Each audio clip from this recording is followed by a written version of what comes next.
Today, Turdell Middleton of the Green Bay Packers. Only the fourth Packer to gain over 1,000 yards, but he's going to have help for a change in the backfield. And what about Walter Payton?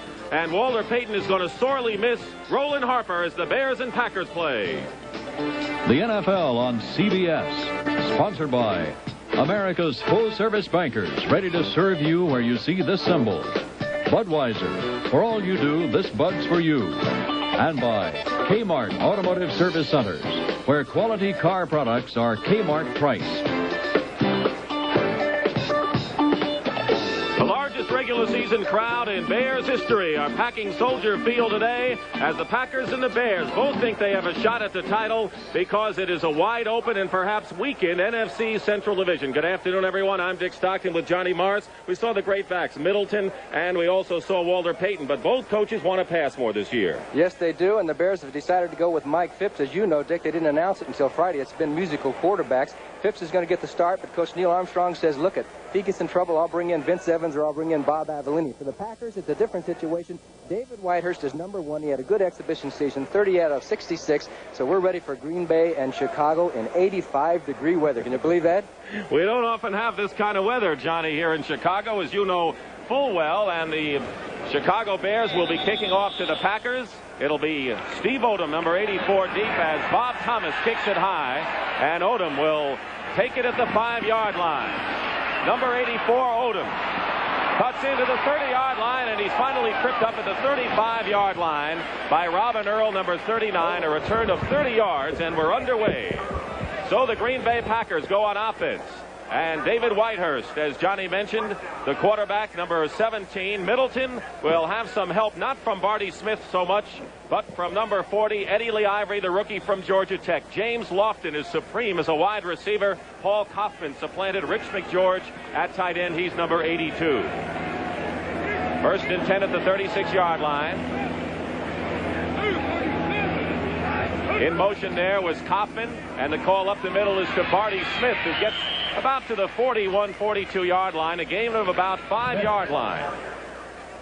Tom Hicks, the middle linebacker, number 54, makes the stop. Now the offensive line for the Green Bay Packers, and not a bad one at all. Mark Concar, back from knee surgery, missed all of last year as the left tackle. Larry McCarron, a 7-year veteran, is the senior man on the offensive line. Gain of 6, second and 4. Ball at the 42.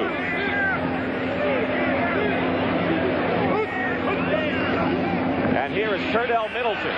He is stopped short by about 2.5, maybe 3 yards for a first down.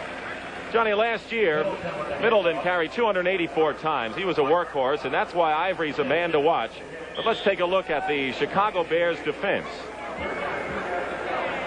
Dan Hampton, top draft choice, left end number 99. Alan Page, the master at tackle 82. Yes, the Bears got him for nothing from the Minnesota Vikings, and Hampton will be a man to watch. This is his first start. He's a rookie. Let's see if the Packers try and work on him. Third down and 2.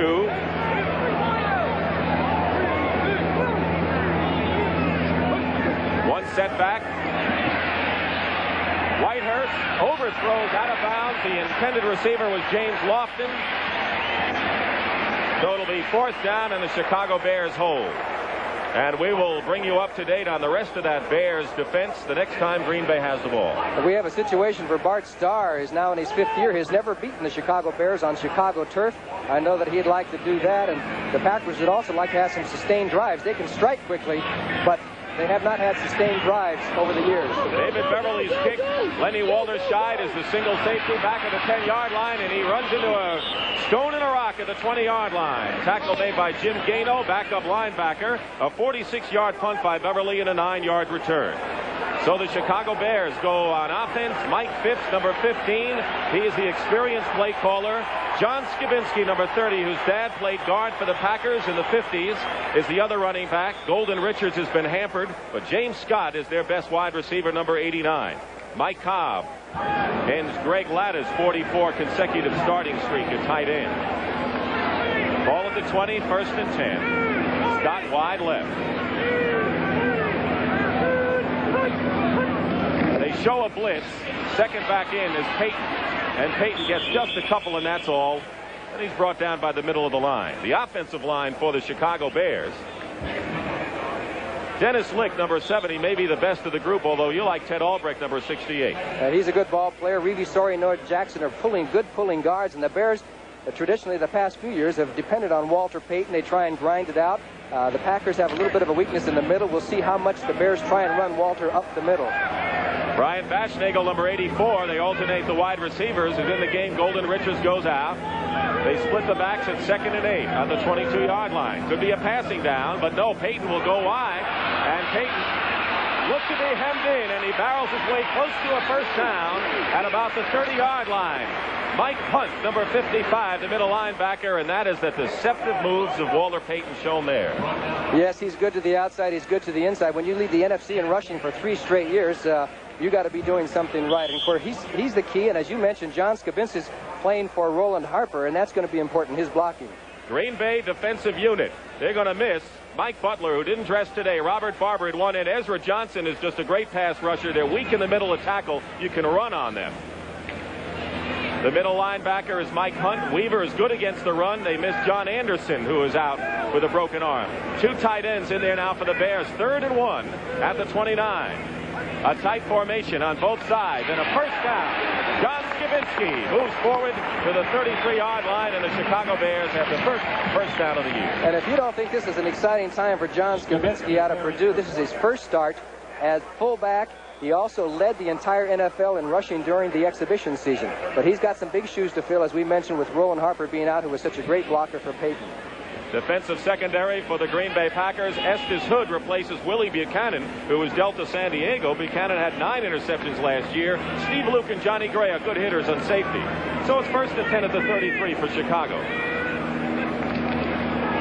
Penalty marker down. Payton wends his way forward, tries to crawl up to the 40-yard line. It might have been a Green Bay player moving, but we'll wait and see.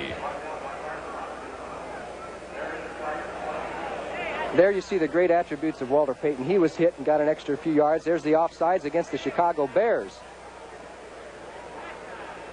So the Green Bay tackle was drawn off, and so the penalty is against Chicago as Bashnagel comes back. Neil Armstrong is alternating his wide receivers, Golden Richards and Brian Bashnagel. Offside, offense, left end.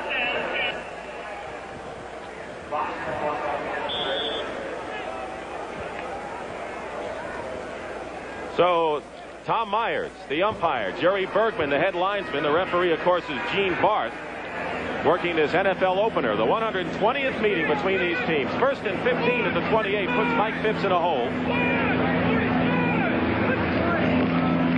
Keeping the ball on the ground. Walter to the 35, 40-yard line, and Walter Payton may have gotten to within a yard of a first down, and he may indeed have it. Mike McCoy, the right cornerback, number 29, pushed him out of bounds on a superb run. And a very nice block by Ted Albrecht. He wheeled Ezra Johnson out of the play. You can see Ezra Johnson went to the left, and then Payton dipped to the outside. Watch how he carries that ball in and out, in and out. Somebody hits him at that time, he could fumble, but then he tucks it away just as he's going to hit. And finally, Mike Douglas makes the tackle for the Packers. First down, Chicago. Missed it, might have missed it by a yard. Oh, missed it by a yard. He was a little short. About 2nd and a long one.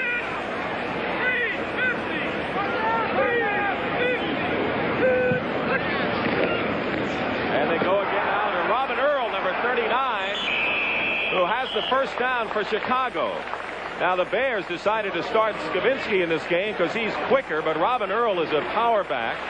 And back next to Hugh McElhenney, he's one of the best running back in the University of Washington history, but it's another first down. Skabinski, I understand, is out with an injury right now. Well, that will hurt the Bears. Did you see Steve Luke on that play? He was up in the middle of the line making the tackle. He had 133 for the Packers last year. A great safety, as is Gary Fencing for the Bears. 1st and 10 at the 45-yard line.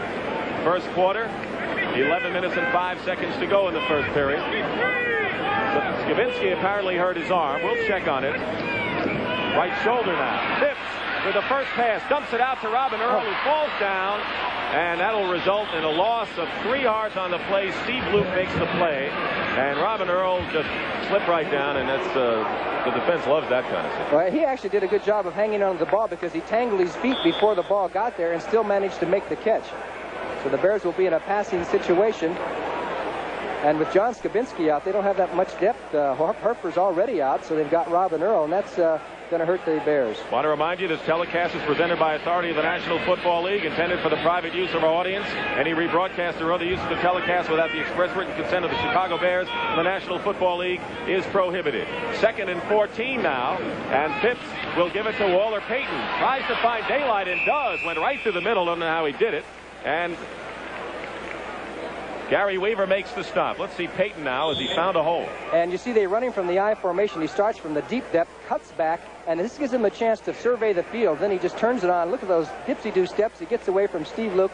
Finally, the tackle made by Weaver. Good running by Walter Payton, and the offensive line has to get some credit, because when he's running from the I up the middle like that and has time to dance around, that means they're blocking well. Payton now has gained 29 yards on 4 carries, 3rd and 8. And Howard Sampson, number 36, is in the game. Dave Simmons, 61 as well. 5 backs to give to Earl, and Earl barrels his way, maybe short of a first down by a yard. We'll see where they spot it. It'll be awfully close, however, as Ezra Johnson, number 90, makes the tackle. And did you see the block that Walter Payton threw for Earl? I mean, you don't get many scat backs that throw blocks like that. The crowd naturally wants Neil Armstrong to go for it on 4th, and I would say about a foot, and they are going to go for it. Coming in the game now for the Bears, Mike Cobb, 87, and 88, Greg Latta, so they're going to go with short yardage. They bring in the 2 big tight ends. In this situation, the Bears traditionally quarterback sneak. They've only got about a foot to go. Let's see if Phipps goes that way. Of course, he doesn't have a choice in the decision. The plays are sent in from the bench. 4th and 1. Less than 1. They may have had it. Barzalauskas made the stop on Earl. When Earl gets some momentum, as he did on that previous play, Johnny, he can really pick up a head of steam. Yes, he's a good straight-ahead runner. Give him a chance to get rolling, and he's a tough runner, but it's going to be very close on the measurement. It looks to me that they made it. They made it by 2 inches. 2.5 inches. A little millimeter there. Yes. 8:51 remaining. And now coming off the field. First down Chicago by a slight margin. Robin Earl is hurt. He has limped off the field. So the Bears, who have been hampered with injuries all over the place in practically every position, we'll tell you more about that. Hampered some more. And coming into the game, Dave Williams, number 22, former San Francisco running back, and I didn't think they expected him to play. No, he just got here about a week ago, so look at this. Philadelphia 20-3 over the Giants. 1st and 10 at the 45-yard line of Green Bay. The Bears have had good ball control here in this first quarter. Phipps goes to the air on 1st down. He's in trouble. He's going to run it, and he's going to gain to the 40, and he leaps to the 35. Not the wisest thing for a quarterback to do, but the linebackers Hunt and Douglas make the tackle, and the Bears have another first down. Good ad-lib by Michael Phipps, who does not like to run the ball. No quarterback does, at least most of them. He got out of the grasp of Ezra Johnson, and that was the key. Good coverage by the Packers downfield because Phipps couldn't find a receiver open.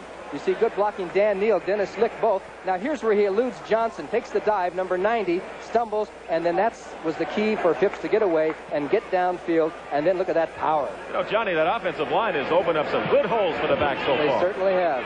1st and 10 now. Chicago at Green Bay's 35. No score, 77 degrees at game time.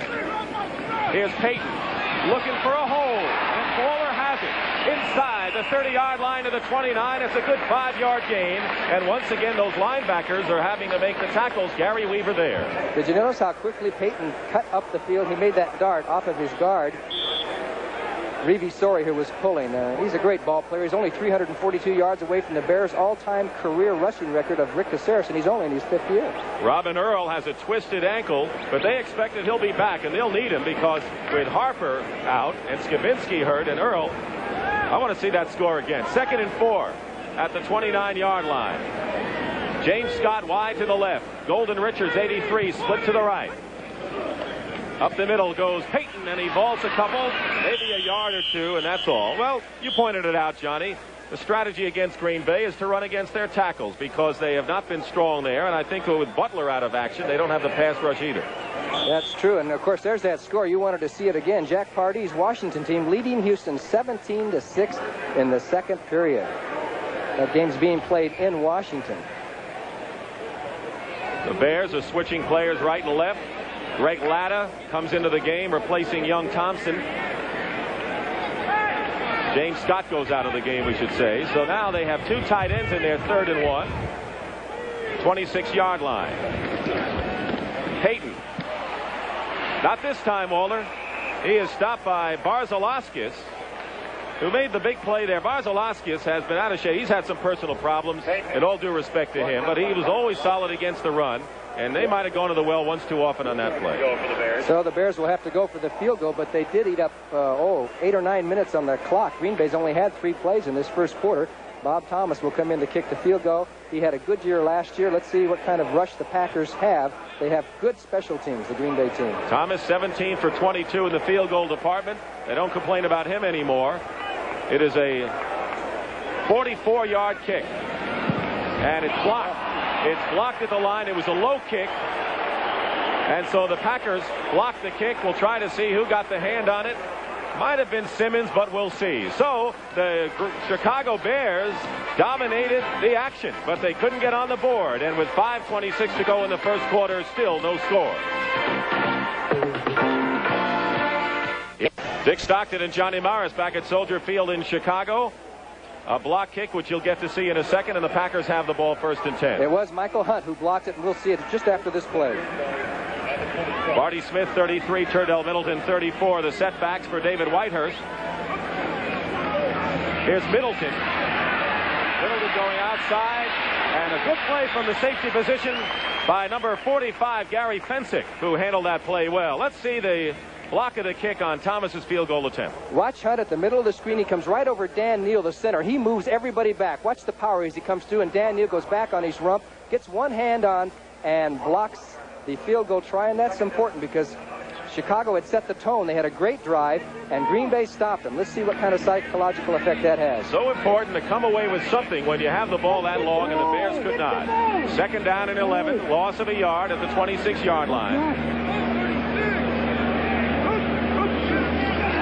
Whitehurst up the middle, and stripping is Barty Smith. Barty Smith gains a couple of yards. I don't think there's any question in anyone's mind that Eddie Lee Ivory, number 40, is going to be the fullback for the Green Bay Packers. Barty Smith is kind of getting a courtesy call starting this game, John. Well, he's a good blocker, good steady ball player. He's done well for the Packers over the years, and he probably deserved to start, but we'll see Ivory playing. Dallas draws first blood 3-0 over the Cardinals in their NFC Eastern battle in the first quarter. 3rd down and 9. Walter Tullis, number 87, is in at wide receiver. 3 wide men in all now. Whitehurst is going to throw. Here comes the blitz, and he's hit hard, and the pass is completed. It's completed now to the 50-yard line to Andra Thompson, who battles his way to the 38. A safety blitz by Chicago, but Whitehurst completed the pass to Thompson. And what a play by David Whitehurst. He put that pass right on the nose with the Bears coming after him. Let's see how he did it. As they come up on the line, here comes Len Walderscheid, Gary Fensick. Whitehurst sees it coming, but he still goes through with his pass, and he hits Andra Thompson right on the nose. Beautiful play by the Green Bay Packers, and that has been their trademark. The Bears may control the ball, but the Packers have that tremendous speed, and they can strike. A 34-yard gain on Whitehurst's first completion and a first attempt. 1st and 10 at the 38-yard line of Chicago. Whitehurst play action pass, and he's incomplete, penalty marker down. Alan Page had a hand on him. The pass was intended for Middleton, but a penalty marker down about 5 yards from the line of scrimmage, and we might have holding, and we do, against the Packers. We just saw why David Whitehurst is the #1 quarterback for Green Bay. That was a terrific play, and he played hurt towards the end of last year, and Lynn Dickey has been hurt. A couple years ago, he broke his leg. They've had a lot of quarterback injury problems, and Bart Starr, being a former quarterback, he sympathizes with that, but he knows how important that is to the game. Let's listen to the penalty. Number 57, offense, holding, 1st down.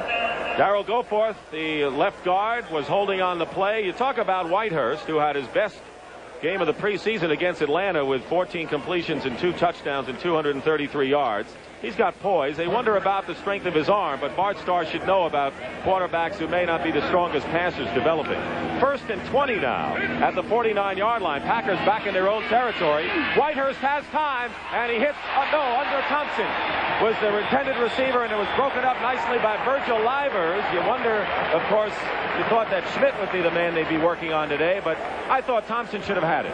Yes, the pass was a little bit high, and Virgil Livers went high and knocked it loose. If the ball had been down on the stomach, Andre Thompson probably would have hung on to it. But you saw good pass blocking. Here comes Livers. The only thing he could do was hit, and he did hit and jar the ball loose. Thompson had his hands on it. Incomplete. 2nd and 20 at the 49. Lofton, number 80, goes split to the right. Thompson, 89, to the left. 3 minutes and 40 seconds remaining in the first quarter. No score.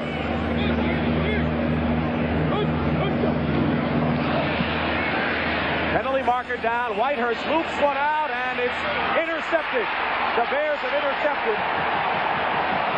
Now they rule incomplete. It looked as if Livers had grabbed it, and he lost it. But not a good pass for Whitehurst. Thompson was the intended receiver as he lofted it too much. Yes, he did, but I think the Bears were offsides on the play anyways. You saw Alan Page got a very quick jump on the ball. It was either Page or Osborne, but it looked like it might have been Alan Page. And here comes the pass. Livers was right there. Good coverage by little Virgil, 5'8½", and he just stole the ball, and then it came loose right there as he came down. But it is all for naught anyway because the Bears were offsides. You're right, Alan Page was offsides on the play. The Bears now are going with 5 defensive backs. I'm sure that Whitehurst saw that offsides. It was pretty obvious right down there on the line, so he can take a chance and throw the ball down there, throw it up for grabs, because you never know what might happen. Wenford Gaines, number 36, is the 5th defensive back for the Bears. Walter Tullis, 87, is in at wide receiver. 2nd and 15. Thompson's in the slot. Whitehurst gets a rush, and he's bumped back there. Alan Page, who led the Bears in sacks, and Hartenstein pinched in from the end position. And here's what the Bears love to do. The tackles and ends crisscross. Watch the tackle. Hartenstein, 73, comes down the line, and Page went to the outside to confuse the Green Bay blocking, and it worked. He got to the outside and made the tackle. Good play by the Chicago Bears as Whitehurst, boy, he hit him in the back there. That's smarts. 34-year-old Alan Page in his 13th year with a sack, 3rd and 25 at the 46. Not much he can do here. 6 defensive backs for Chicago as Wenford Gaines and Walterscheid are back. But Whitehurst will throw it, and it's incomplete, intended for Andre Thompson. Defended on the play by Wenford Gaines, and the Bears were solid on defense. The penalty hurt Green Bay there. It certainly did, and of course David Beverly will come in to punt for Green Bay. He had one, I think, 5 yards last week, but he gets them high. He had 150 and 1.5, so I mean he can go either way. The average comes out to about 30, but there's Bart Starr, 5th year, and talk about longevity. He's been around longer than most. Here's the kick by Beverly. It's a high kick. Walterscheid is back there. Runs it in a crowd, and he is stopped at about the 25. Gaino, number 51, among others. And the Bears will go on offense. 37-yard punt by David Beverly. So 2:49 remain in the first quarter in sun-drenched Soldier Field, where there's not an empty seat. There's no score. Good news for the Bears. John Skibinski, number 30, is back in the ball game. He's wearing a collar around his neck right now, and I'm sure Peyton and Phipps are delighted with that. 1st and 10 at the 26-yard line. 2:49 to go first quarter. Nothing.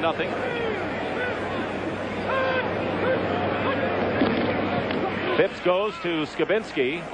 Tries the middle and picks up a couple extra yards before Mike Douglas makes the tackle for the Green Bay Packers. There's a look at John Skibinski out of Purdue. Wraps around that ball. There's a host of Green Bay Packers there, and he gets as much as he can out of it, but good gang tackling by Green Bay. As you see, the Bears are pounding away. So far, they're passing on the 3rd down situations. Otherwise, they're running the ball. Green Bay had tremendous success last week, by the way, by throwing on 1st down. Most teams do. 2nd and 6 at the 30-yard line.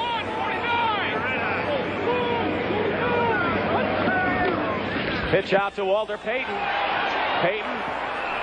Good pursuit by number 53, Mike Douglas, at the linebacking spot. Ezra Johnson also helped out. John Anderson, who made the all-rookie team on defense as a linebacker, suffered a broken arm, and he's on injured reserve. And so the Packers are hurting defensively with Butler as well as John Anderson out, but they like Douglas. And Douglas did a good job. He played off the block by Skibinski that time and stopped Payton from making a big gain. Now we have a 3rd and 2.5 situation. Let's see what the Bears choose to do. San Francisco leading Minnesota 6-0 at the half. Could be a rough year for both of those teams.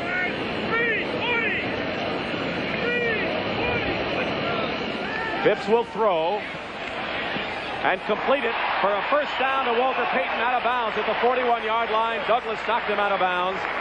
So a good solid pattern and plenty of time for Mike Phipps to complete it. How would you like to be a linebacker and have to cover Walter Payton out of the backfield on a short pass? He does a pretty good job. He gives him some room. Payton cuts to the outside, and he does the best he can with it. Mr. Mike Douglas, good play. 1st and 10 for the Bears. The ball is spotted just beyond the 41-yard line. Both wide receivers line up to the left. Phipps up the middle, and a fine catch there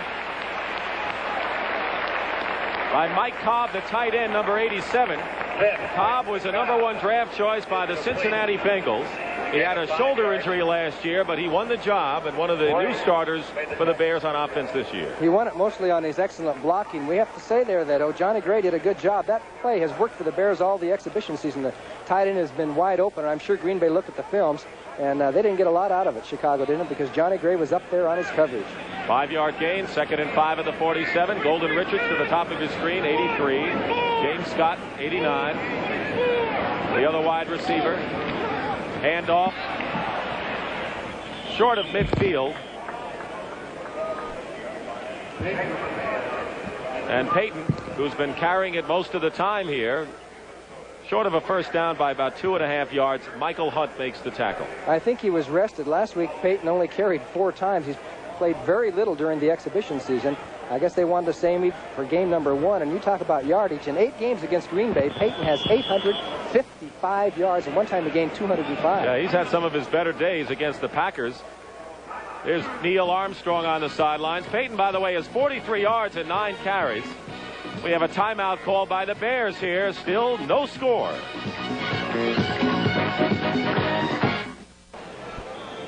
Dick Stockton and Johnny Morris back at Soldier Field, Chicago. 3rd and 2 at midfield for the Bears. Basically a conservative game thus far. Bears have stuck to the ground. Phipps has thrown a lot on 3rd and short yardage, at least with 3 yards. In motion comes Bashnagel, and Phipps will roll out. Penalty marker down. Mike will roll out and get the first down, pending what the penalty is. And he's to the 43-yard line. Gary Weaver makes the tackle. He's been strong against the run. They may have called Bashnagel in motion, who may have turned up field a little bit too soon, which is a costly penalty. Instead of a first down, now they'll have 3rd and long yardage. But that's the first time the Bears have used that play this year, as Mike Phipps rolled out, and wished he had the legs of Vince Evans on that one, because Vince Evans runs like heck. Number 84, illegal motion. That's exactly it, Johnny. And so we'll have a 3rd and 7 instead of a first down. James Scott, 89, and Golden Richards both come back. And the tight ends will be coming out. Do you think they'll have an equipment check in this game? You know, there's new rules now. The players are supposed to wear hip pads and knee pads. And the knee pads have to be under the uniform pants. And I know Payton isn't crazy about that rule. If they checked them, I don't think we'd have enough players for a game. Simmons and Sampson in the game. Sampson, the 5th defensive back for Green Bay. 3rd and 7. And here comes a kind of a Statue of Liberty play. Walter Payton, however, is tackled by number 50 for the Green Bay Packers defense. Make it Ezra Johnson, number 90. So we're going to have a punting situation for the Chicago Bears. Kind of a Statue of Liberty play. Not quite, but close to it. Yes, it was. And watch Noah Jackson, 65, blocking right there. As he comes, you can see it to the left. There's the block on Hunt. And then finally the tackle by Ezra. Ezra Johnson had 21 sacks last year. There's Odom, number 84. Parsons punting. Penalty marker is down. Good high kick. Fair catch called for by Odom. And the ball drops inside the 10, where it's brought down and down by a Bear inside the 10-yard line at the 9. We may have had a legal motion against Chicago. And you know what the Packers will do for sure. I think they'll take the kick again, don't you? I would think so. That's 2 costly penalties. The Bears would have had the Packers down deep in their own zone. They could have had a first down a moment ago. Penalties always play such an important role in a game, as we all know. So Thomas will kick over, or Parsons, we should say, will be kicking again. Do you know that we're looking at two teams with combined 19 world championships between them? The Packers 11, the Chicago Bears 8. A lot of tradition. Illegal motion, number 23 offense. Lenny Walderscheid. So Parsons will now kick from about the 30-yard line. Odom moves up to the 15, and there's the gun, ending the first quarter. So when we resume, the Packers will get the ball. That's the end of the first quarter with the score. The Green Bay Packers nothing and the Chicago Bears nothing. Tennis follows this telecast on CBS. Bjorn Borg has advanced. Gary Elitis and Vilas had a struggle to win. A lot of great tennis action following the game. Parsons will punt from the 30. Odom is deep, and Johnny Gray is the short man. A high kick. A fair catch by Odom as it sails over and takes a Bears bounce and goes out of bounds at the 12-yard line. So they got the same result despite the penalty virtually. That was a booming punt and the right bounce. How many times will a ball with the nose pointed that way bounce backwards? That was a break for the Chicago Bears. The temperature's about 80 degrees and the wind is probably 25 miles an hour. As you look at Neil Armstrong. Second year for Neil Armstrong, 8 years defensive coordinator for the Vikings. And we will take a break right now. 1st and 10. We'll be back in a moment. Packers #1 draft choice, Eddie Lee Ivory from Georgia Tech. Their all-time leading rusher, number 40, is in the game now as the backfield mate with Turdell Middleton. 1st and 10 at the 11-yard line for David Whitehurst and the Packers. No score. Pitch goes to Eddie Lee. Eddie Lee gets a hole. Penalty marker down. He gets to about the 15-yard line where Gary Campbell, number 59, outside linebacker, makes the tackle. I think they're going to call a penalty on Mel Jackson. He actually, it was almost like a clip as he pulled out. We got an early glimpse of Eddie Lee Ivory, who broke all Georgia Tech records. Quick, hard runner, can block and go to the outside. And we knew it was a matter of time before he'd be in the backfield. And actually, he was kind of quick. Maybe three series. Two series or three series. Number 71, offense, holding. You're right, Mel Jackson holding on the play. 1st and 16 now. This is a tough call on your own 5-yard line when you got 16 yards to go for a first down. Half the distance, back to the 5. Crowd urging on the Packers defense now. Young Whitehurst in a jam. 1st and 16. Gives off to Ivory. And Eddie Lee gets to the 11. And it takes a whole bunch of blue shirts to bring him down. Got a little bit just about to where the original line of scrimmage was. Hartenstein and Hicks make the play. Alan Page almost made the tackle, but McCarron, see McCarron, number 54, throwing his block there, and he ties up Page as Ivory turns it on. Gary Campbell in on the tackle, and then a whole host of Chicago Bears. Walter Tullis, number 87, comes in the game at wide receiver as Middleton goes out. 2nd and 9 now at the 12. Lofton has not caught a pass yet. He is split to the left. 5 defensive backs in for Chicago.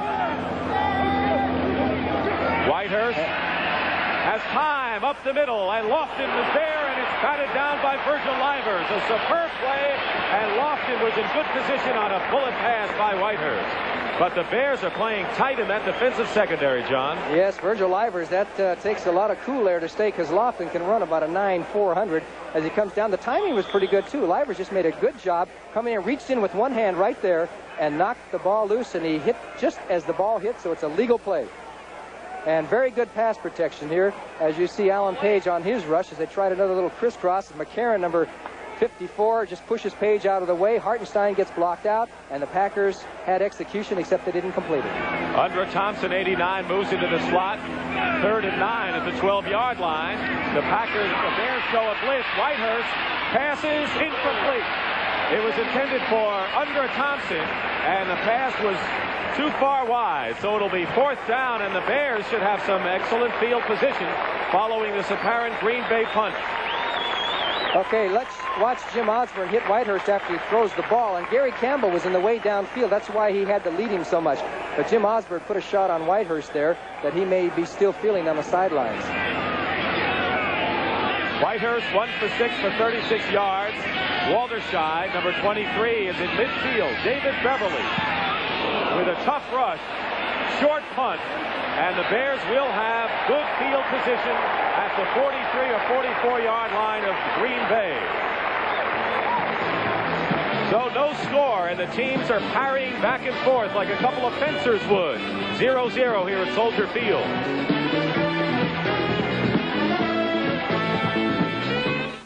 Rush for 72 yards, pass for only 9. Meanwhile, Green Bay picked most of their yardage to the passing route, 36 yards. They rushed for only 16. First and 10 at the 43-yard line of Green Bay for the Bears. Dave Williams, number 22, is in at running back. He is the up back, and Walter Payton takes one step out, goes in the middle, and gets to the 40, or she should say the 38-yard line. Mike Hunt, middle linebacker, makes the stop. Bob Avellini. And as you mentioned, Johnny, they're going to use everyone, which probably means that Neil doesn't feel he really has one outstanding man to go with now. It depends on how you want to say it, but so far they haven't had a quarterback really come to the fore. Vince Evans has looked spectacular, and I think it's a question of time before he'll get in there and play. But as long as Mike Phipps can lead the Bears to victories, he'll be the #1 quarterback. 2nd and 5 at the 38-yard line. About 2 minutes into the second quarter in Chicago. Phipps dumps it off to Payton, and coming in and missing a tackle is the linebacker, and Payton gets, well, maybe a yard once it's all said and done. Robert Barber, who was playing in place of the injured Mike Butler, came in, and Charles Johnson, number 99, ultimately made the stop. This is a young Green Bay club, Johnny. You look at that offensive line, as we said, McCarron, for example, 7-year pro. Defense is a young team, too. The Packers don't have a 10-year veteran on their team. I think 9 years. Lynn Dickey is the oldest on the team, where the Bears have several 10-year veterans. As you see, Washington and Houston, 17-13 in the third. Oilers coming back. 3rd and 5, 5 defensive backs for Green Bay at the 38-yard line, and the pass is complete. It'll be a first down. Estes Hood and James Scott, who caught 42 passes last year despite being injured most of the year, gives the Bears a first down. A straight 4-man rush for the Packers. They haven't done anything fancy on defense. Scott came back for the ball, reached down there and made sure he had it in the breadbasket, and they just curled up, and there was nothing that Estes Hood could do as the Bears are in field goal range. And Mike Phipps has been perfect, 5 for 5 for 21 yards, using his passes judiciously at the 27. Skabinski was in for a play, and now Williams is back, number 22. Payton going outside. Ezra Johnson. They'll make it Charles Johnson. Couldn't hold him, and now it takes several people from the Packers. Steve Luke, 46, the final man. Charles Johnson, the rookie, number 99, had him and couldn't hold him. Actually, it was a great play by Johnson because the Bears had the blocking set up. Look at right out in front there, but he got a hold of him, held him up, and finally Walter squirted away, and Steve Luke, 46, gets in on the tackle, and so do a bunch of other Green Bay Packer players. There's Ted Albrecht, number 64. Let's see what he does. Look at that block. He really cuts down Michael Hunt to keep him out of the play. Nice block by number 64, Ted Albrecht. Albrecht can play guard as well as tackle. Don't forget, tennis follows the game. Jimmy Connors is in action today. Mike Phipps, as we said, perfect on the day. Phipps will go to the air. He has enough time, and the pass is broken up nicely by Steve Luke. Actually, they double-teamed Greg Latta, the tight end. Walter Payton, by the way, was out for a play. He's coming back. They had Dave Williams and Skabinski in there at the running back spots, but Payton comes back in, and they probably sent him with the play because they all come in from the... No, here comes Bashnagel, number 84. He'll have the play. Latta goes out. Bashnagel is in. But you're right. Bashnagel is the one who's come in with the play. Packers going again with the nickel defense. 3rd and 17.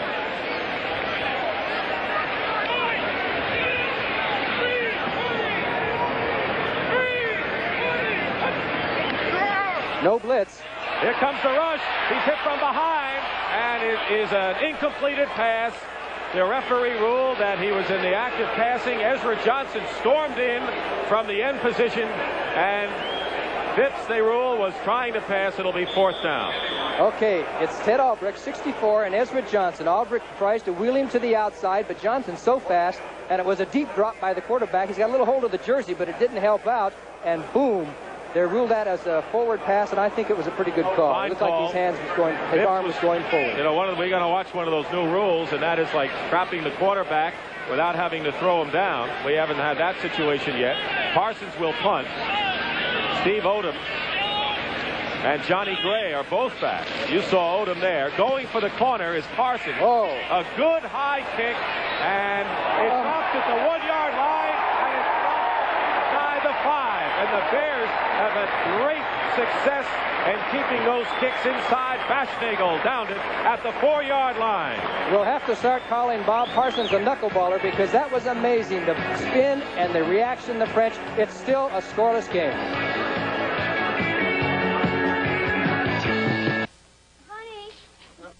Let's have it 1st and 10. Bears have kept the pack hemmed in throughout this first half with great coverage and some great punting by Parsons. David Whitehurst to Turdell Middleton. Middleton has a blocker ahead of him, gets out to about the 9. He'll pick up 5 yards on the play. Gary Campbell, number 59, perhaps the best of the linebacker group, and Fensick came up from safety to make the stop. Darrell Goforth, who was a number 7 draft choice by the Pack a couple of years ago. There's San Francisco leading Minnesota 9-0. They're, of course, without O.J. Simpson. Vikings going with Tommy Kramer. Tampa Bay is, defeated Detroit impressively last night. Washington now widens their lead over Houston 24-13. 2nd and 4 at the 10-yard line. 9:42 remaining in the first half. Eddie Lee Ivory looks for room, and Ivory has a first down. And so far, Johnny, I like what I see of that fella. First down at the 16 because he seems to be tough to be brought down. Yes, he got that extra couple of yards. Anybody who can gain 356 yards in the game, I think he did against the Air Force. He's got to be able to run the football, and he has good hands. He's a good blocker. He's not real big for a power back. He's about 205 pounds, but he plays like 220, and that's where that added speed that they have. They have fast running backs and fast wide receivers. Buckensturm 58, Campbell 59 who made that play. The outside linebackers Hicks 54 in the middle. We'll see a lot of Bruce Herron 51. 1st and 10 at the 16 for Green Bay. Got out of trouble there. Play action pass. Whitehurst has time, and the pass is completed. Paul Kaufman, the tight end. Wait for Kaufman to clear because he was covered. He waited, and finally a great catch as Fensick went for the interception and hurt his shoulder on the way down.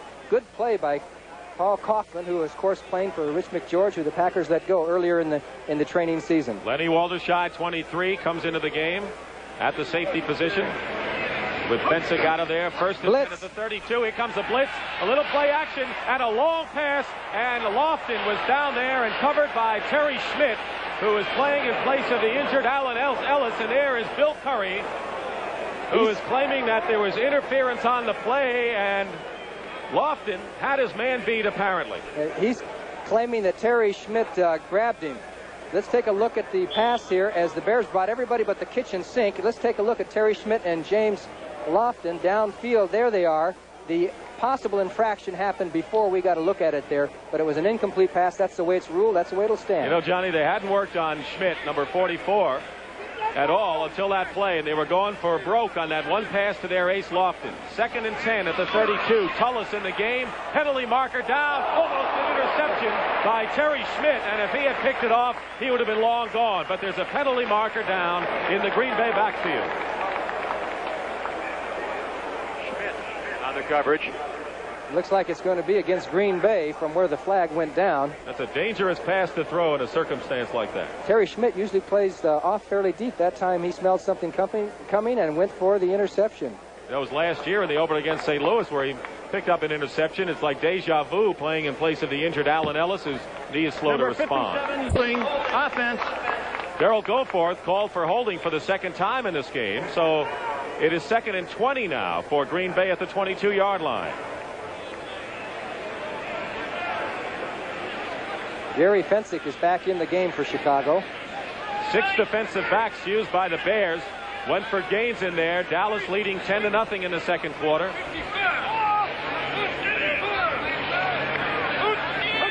Here they come.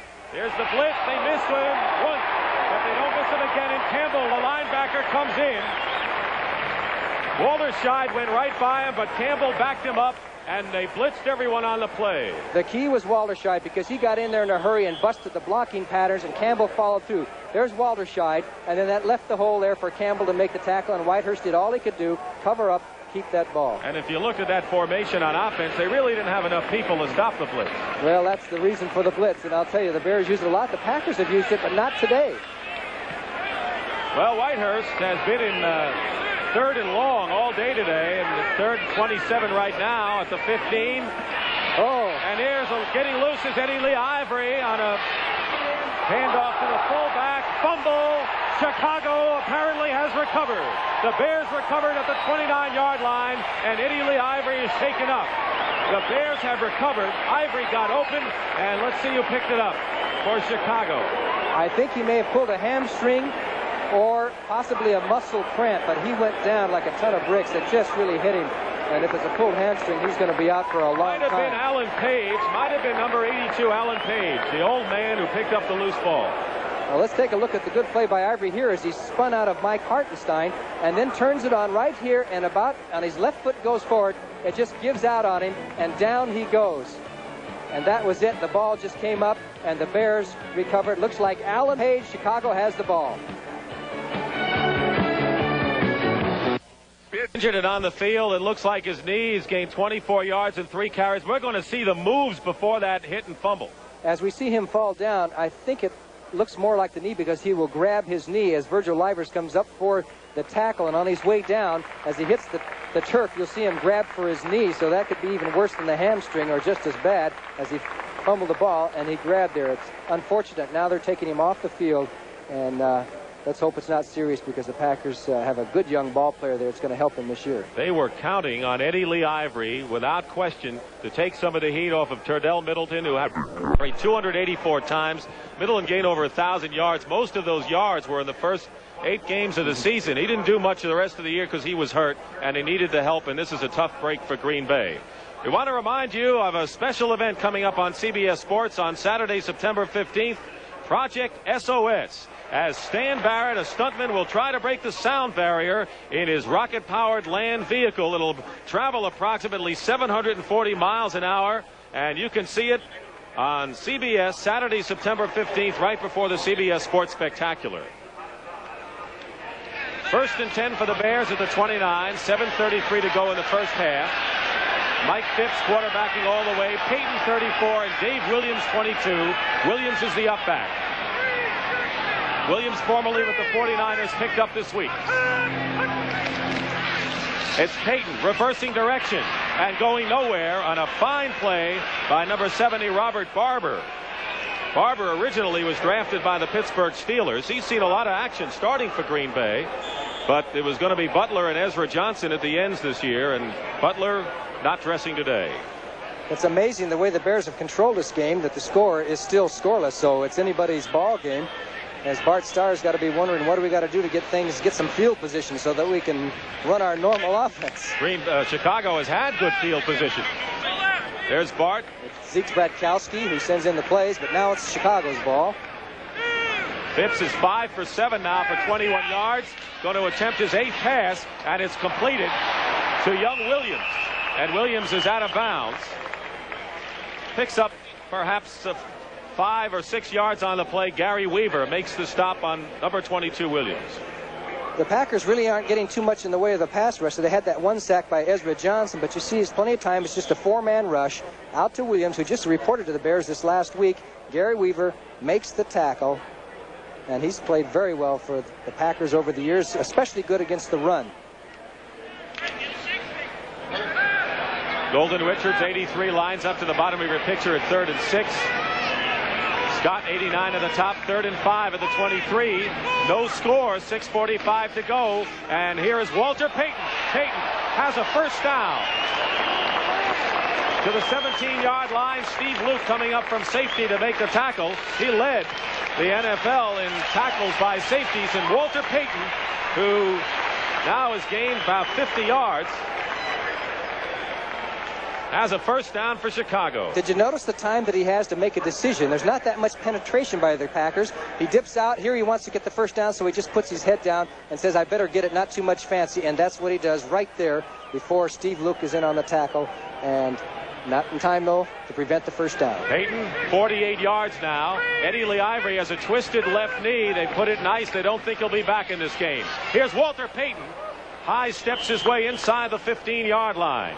And so the Bears trying to set themselves up to get on the board in this game. Bob Thomas had a field goal attempt blocked earlier. The only possible the closest attempt we've had for a score was Michael Hunt, who blocked the kick. The Bears have beaten the Packers 5 out of the last 6 times that they have played. And we'll see what happens today. 2nd and 6, 13-yard line. Payton really doing a lot of work today. And he gets to about the 10. So the Bears are going to set up. The fans are booing because of the conservative football, but I'd have to agree with what they're doing right now. They got a chance to drive it on down. Now here's the play that's going to be interesting. 3rd and 3. Well, when you talk about conservative play, if you're Neil Armstrong, do you say, do we take a chance and put it in the air to go for 6 and maybe get an interception? Or in a game like this, should I just play it conservatively and have a good shot at getting 3 points? I think what he'll do is figure he's not playing conservative and give it to Walter around the end or something like that, but that's strictly a guess. John Skibinski, number 30, is into the backfield along with Payton. 3rd and 3 at the 11-yard line. And it's Skibinski. Sets up an attempt by Bob Thomas. Inside the 10, the crowd doesn't like it, but Bob Thomas, let's see what happens now on 4th down. 4th and about 2 or 3. The Bears are going to take the field goal, try and get on the board. Doesn't surprise anyone here, and in a game of this sort, that's not bad strategy, Johnny. That's except for the Bear fans have been kind of used to that the past few years, and they don't like it all that much. I think they want to see wins, though, and if they get victories this way, that's fine. But time will tell on that. 25-yard attempt by Bob Thomas. And the kick is up. It's good, and we have our first score with 3:58 remaining in the first half. Bob Thomas has put the Bears in front 3-0 here in a beautiful day at Soldier Field, Chicago.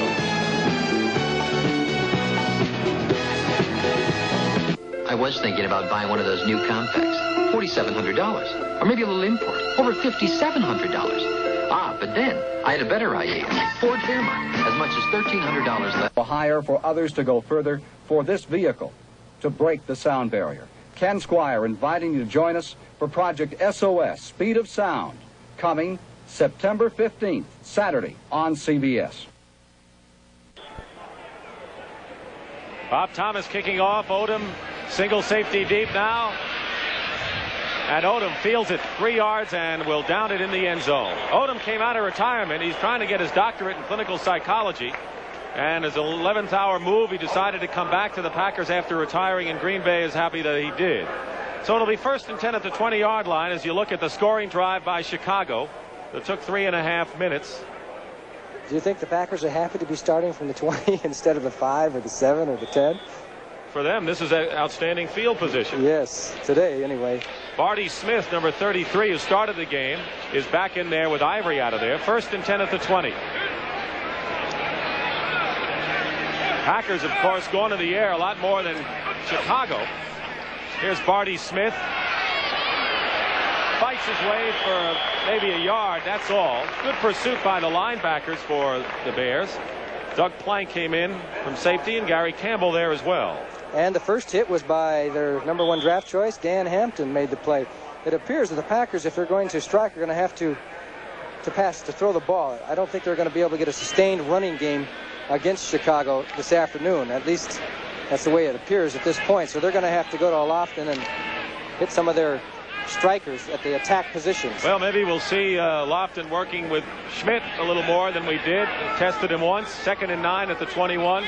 Under Thompson, 89, split to the left, play action pass for Whitehurst. He has enough time, and he loops it. And was the catch made? No, it is incomplete. He was out of bounds. Under Thompson, and he looks like he's shaken up. That's a tough pass across the field, and that's what it was for Whitehurst, John. Yes, it was. It was like an out pass. As you look at Thompson holding his hip. And it looked like his foot did get down on the line to me. I think it was a good call. But the pass had to be thrown all the way across the field, and it was perfect right on the nose. Take a look. And boom. Did not have possession. Yep. Didn't even think he got 2 feet in anyway. And that spectator will probably move back on the next play. I hope he didn't get hurt with his collision with the spectator. As spectator's all right, but Under okay. Thompson may not. No, he seems to be all right. That's good news. 2nd and 19. In any event, Walter Tullis comes back in for the Packers. And Mr. Tullis has a lot of speed. He ran a 4.27 40-yard dash, and I tell you, I have never heard of anybody running that fast. They say he's the fastest player on the Packer roster. He was originally a number 12 round draft choice by the Redskins. They didn't want him. The Giants didn't want him, and the Packers have a use for him. He split to the left. 2nd and 19 at the 11-yard line. 3:03 remaining in the first half.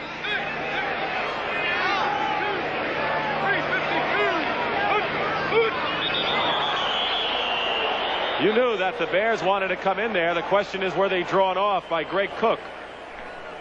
It appears that they will rule it that way, an illegal procedure against Green Bay, so they're back to their normal field position, the 5-yard line. That's tough to come out of there. Very tough.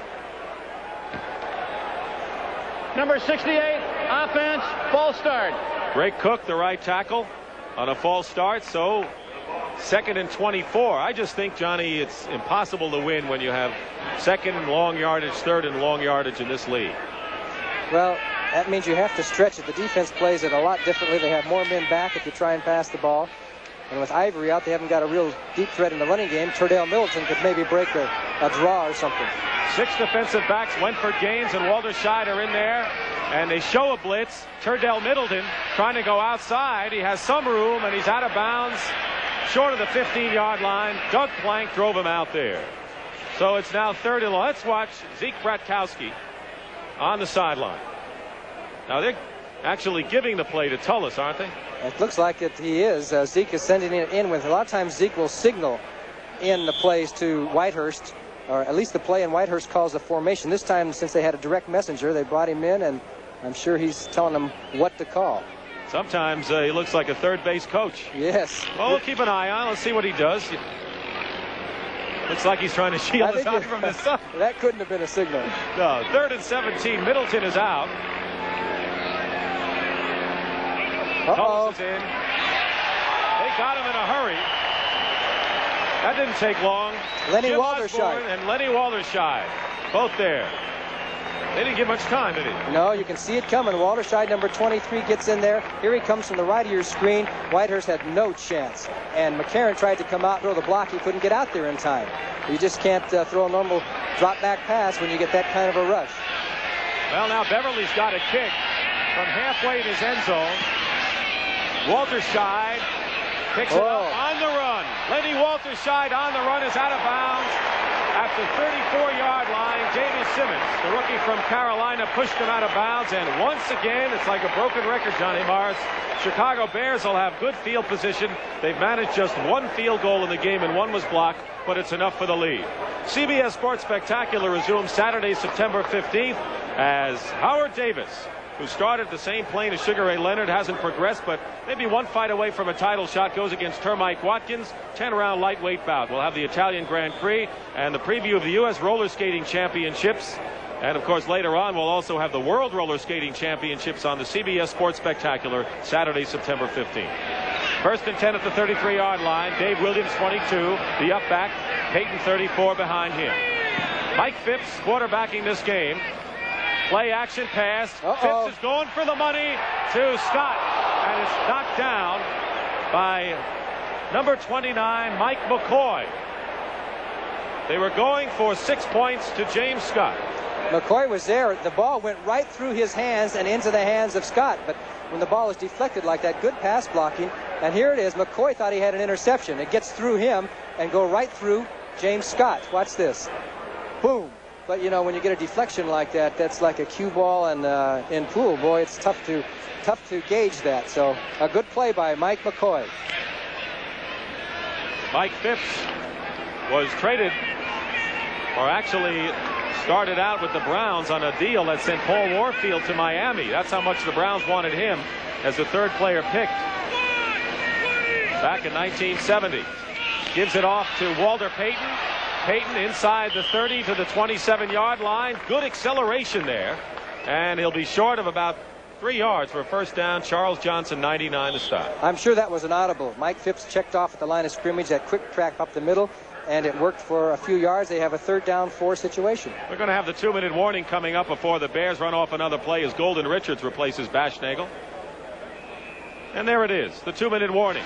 Well, the Chicago Bears have been knocking on the door. They've managed just 3 points. Green Bay, 2nd and 3rd long, have not been on the board. That's our story with 2 minutes. It'll be 3rd and 3 for the Bears on Green Bay's 27-yard line. Mike Phipps 6 for 9 through the air with 27 yards. So most of them have been short passes, obviously. He hit his first 5. Walter Payton has gained 61 yards in 17 carries. He has worked hard today. Skibinski, number 30, is back at running back. I'm sure they'll try and include Payton in this play.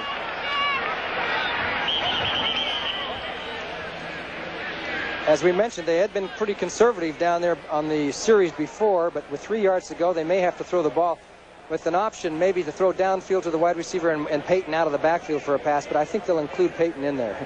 I think they would probably not want to be that conservative, as you say, because they want to get closer into field goal territory if they can, and perhaps go for it. The clock looks to be out right now, and that's the problem. So if we have a difficulty with the clock, I'm looking at one end, and it is out, so the officials may have to keep the time. We'll wait and see.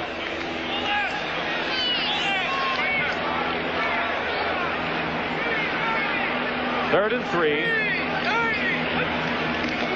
Phipps to the air. He has time. His pass complete. First down, I believe, to Skibinski. Steve Luke makes the stop. Should be a first down because these backs and ends, of course, know how far they have to get downfield. So it's going to be a measurement. It is very, very, very close. That time they took both backs out, Payton and Skibinski, and threw to Big John from LaSalle, Peru area in Illinois. Roland Harper, of course, well, they've got it by the smallest of margins. Harper, fortunately for the Bears, does not have any cartilage problems in the knee that was operated on. But he'll be out 4 weeks on the injured reserve and maybe a little bit more by the time he's set to come back. So that's the 8th first down for the Bears on the 24-yard line. We know we have under 2 minutes. We'll approximate it, say, 1:50 as the clock is out here at Soldier Field. Here's Payton. Gets a couple. Douglas, the linebacker, came up strong to make the play. And Terry Jones was also in on the play. The Packers still playing pretty basic on the 4-man front. Not too much fancy work in the defensive line, so the Bears pretty much know what they're going to do. There's the time now. Bears have 2 timeouts remaining in the first half. 2nd and 8 at the 22-yard line. Now it'll be interesting to see whether they go for it or try to work their way in for a field goal.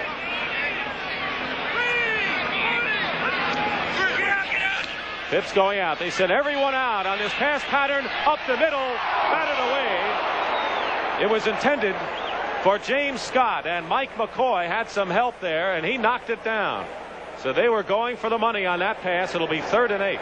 A great last-second save by McCoy because Scott was waiting for the ball. He took the leap here and deflected it away again. Great play. Scott thought he had the touchdown, I'm sure, on that one. Both defensive secondaries have excelled in the first half of this game, Johnny. They have. 3rd and 8 at the 22. 3-0. The Bears lead. Opening day. if the Packers would blitz one time here, they'd really cross the Bears up, but they don't seem to want to. Our clock shows 49 seconds remaining. Phipps 7 for 11. Going to the air. Almost hit from behind. Completes the pass to the 10-yard line. Greg Latta, number 88, first down at the 10. And the Bears call a timeout. They have one left, and they are now at the 11. Well, that's a key play. Ezra Johnson got there just too late as Phipps threw the ball to Latta, down just for enough for the touchdown, for the first down, and the tackle, of course, by Michael Hunt. So there wasn't great protection, but just enough for him to get the ball off on the medium-range pass as the Bears have tried to establish their tight end in the passing game. Some interesting regional games next week on CBS. Of course, fans who are watching this game in Minnesota and, of course, here in Chicago and through the Bear Network will be interested in the Minnesota-Chicago game here at Soldier Field. The Packers will be home against the New Orleans Saints with Archie Manning. The Cardinals, who are trailing Dallas, play the Giants in New York, and the Giants have had a tough time getting that offense going. Washington against Detroit. Lions lost their opener to Tampa Bay. Danielson, of course, his injury really hurts Detroit. Tampa Bay, the victor last night, and what a game that they had, will be at Baltimore against the Colts. And Dallas against San Francisco. Regional games next week. Consult your local listings for the time and game in your area on CBS. Well, there's enough time now for Mike Phipps. They have one timeout remaining. 1st and 10 at the 11-yard line. Johnny, you've seen the Chicago Bears so many times when they get close. Is it Peyton, or do they go somewhere else? Well, last time I said they would go to Peyton, they threw to John Skabinski. But they'll give Peyton some tries on first down. They have 43 seconds to work with, which is a lot of time if you run the right plays. So James Scott's good on the quick post for them. While we have a second, want to say hello to our friends in surf country of Honolulu, Hawaii, who are watching this game today. 1st and 10 at the 11. Peyton and Skabinski are split backs. Phipps goes to Walter Payton. Makes the move outside. Payton to the 5, and he's knocked and stopped at the 3 by Steve Luke, the only man preventing Walter Payton from pay dirt. But the Bears are inching closely, Johnny. A great move by Payton. He was up the middle, made a quick cut almost in midair, dipped to the outside as the clock winds down. 25. They called 2 plays in that last timeout, obviously, and the throw out of bounds. That'll stop the clock. Purpose pass was to stop the clock, and let's see, Scott was out there, double covered well. That's the time. 18 seconds to go. It'll be 3rd and 2. Now it's possible for the Bears to get a first down without getting a touchdown. Yes, it is. They could go to about the 1-foot line and get a first down, but that might not be key now with 18. They got 3rd down. This is it, boy. They're going to have to score this time or probably accept the field goal. 2 tight ends. Mike Cobb, you see him coming towards you, number 87. Greg Latta, 88, who caught a first down pass before. Let's watch it.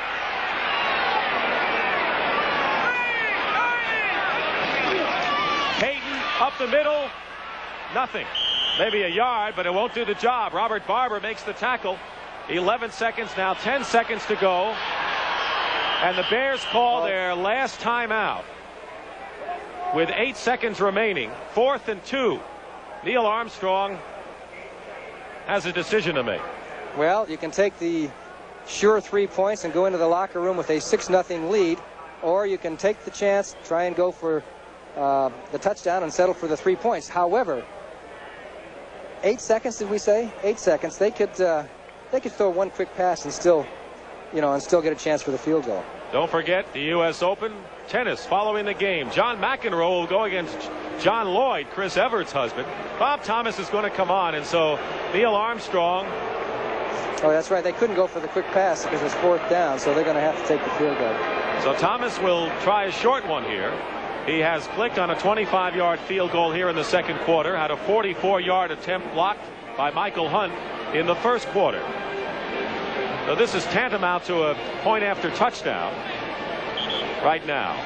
8 seconds remaining in the first half. The Packers not been able to do much, mostly because they've been hemmed in. Good punting and good coverage by the Bears. Kick will come from the 9-yard line. Holding fast Nagel, the kick is good, and the Bears come out of it with 3 points. Johnny, you know, the fact that Chicago's Bears have had great field position in this first half, coming away with 6 points could be a little disturbing. Well, it's better to come away with 6, but you're right. It could be disturbing because they have controlled the first half, and really, if the Packers score 1 touchdown in the second half, they're ahead in this football game. So we got a long way to go, and I'm sure that's what Bart Starr is going to say to his troops when he goes into the locker room. He's been behind before. Bart Starr, as you know, did so many great things for the Green Bay Packers, especially in playoff games. I remember he was sure he's going to tell them that they have to win this game, because to get off to a fast start like they did last year, you know, they got off to a fast start and ended up with their first winning season in a long time, 8-7-1. And there's his good friend and assistant coach Zeke Bradkowski, the only man down the field that played for both of these teams. Zeke played for the Bears, played for Green Bay. You know, the last winning coach that the Packers had was Lombardi, who left in '67. The last winning coach the Bears had was George Halas, who left in '67. Short kick. And that will do it as the clock winds down. That is the end of the first half. And 2 field goals. Bob Thomas, a 25-yarder, and now a 19-yarder with 8 seconds to go, accounts for the scoring. And these teams have played now 120 times. The oldest continuous rivalry in the National Football League. And a lot of these games, Johnny Morris, have been close games, 10-3s, shutouts. There have been defensive battles. The old black and blue division, of course, now has a little red and orange with Tampa Bay in there. And the Tampa Bay Buccaneers, a lot of people think they have a shot at winning this division. Of course, as we move on here, we'll talk more. But a lot of people have said that 8-8 may be enough to win in the Central Division. 8-7-1 took it last year. I think maybe a 9-7 could win this division. The Packers and Bears have played 119 times, as you mentioned. We're back at Soldier Field, Chicago. Dick Stockton and Johnny Morris. That's our score. The Bears lead at 6-0 before the largest regular season crowd in Bears history. Chicago dominated. Is set to kick off to start the second half. 6-0 the Bears lead. Lenny Walter-Scheid, number 23, and 84 Brian Baschnagel are standing at the 5-yard line. The Bears have been blitzing, and blitzing effectively. But field position has been on their side. And there's the kickoff here into the end zone. Baschnagel 2 yards in, up the middle. Just short of the 20-yard line, Rich Wingo, number 50. And Robert Kimball, number 85, a promising wide receiver, make the stop. So that's where the Bears go on. Let's take a look at what's happened now. Chicago 103-yard rushing, and that's the key. And also 40 plays for Chicago against 21 for Green Bay. That's double the plays, and usually the team that has the most plays will win a football game. We'll see if that holds true. 8 for 13, Mike Phipps in the passing department. Whitehurst was 2 for 8. First and 10, Mike Phipps, the quarterback. Walter Payton, 34. Dave Williams, 22, are the setback. Pitch out goes to Payton. Cuts inside and gets about to the line of scrimmage before he's stopped by number 90, Ezra Johnson. Great play by Ezra Johnson. He came from the other side of the line to catch Payton before he could turn up the field. Wide receivers for the Bears, 89 James Scott, Golden Richards 83, alternating with Baschnagel 84. The tight end is Mike Cobb, number 87. Dan Neal, 52, is the center. The tackles are Ted Albrecht, 64, and Dennis Lick, number 70. The guards Noah Jackson, number 65, and Reeve Sori, 69. Gain of 1, 2nd and 9 at the 21-yard line.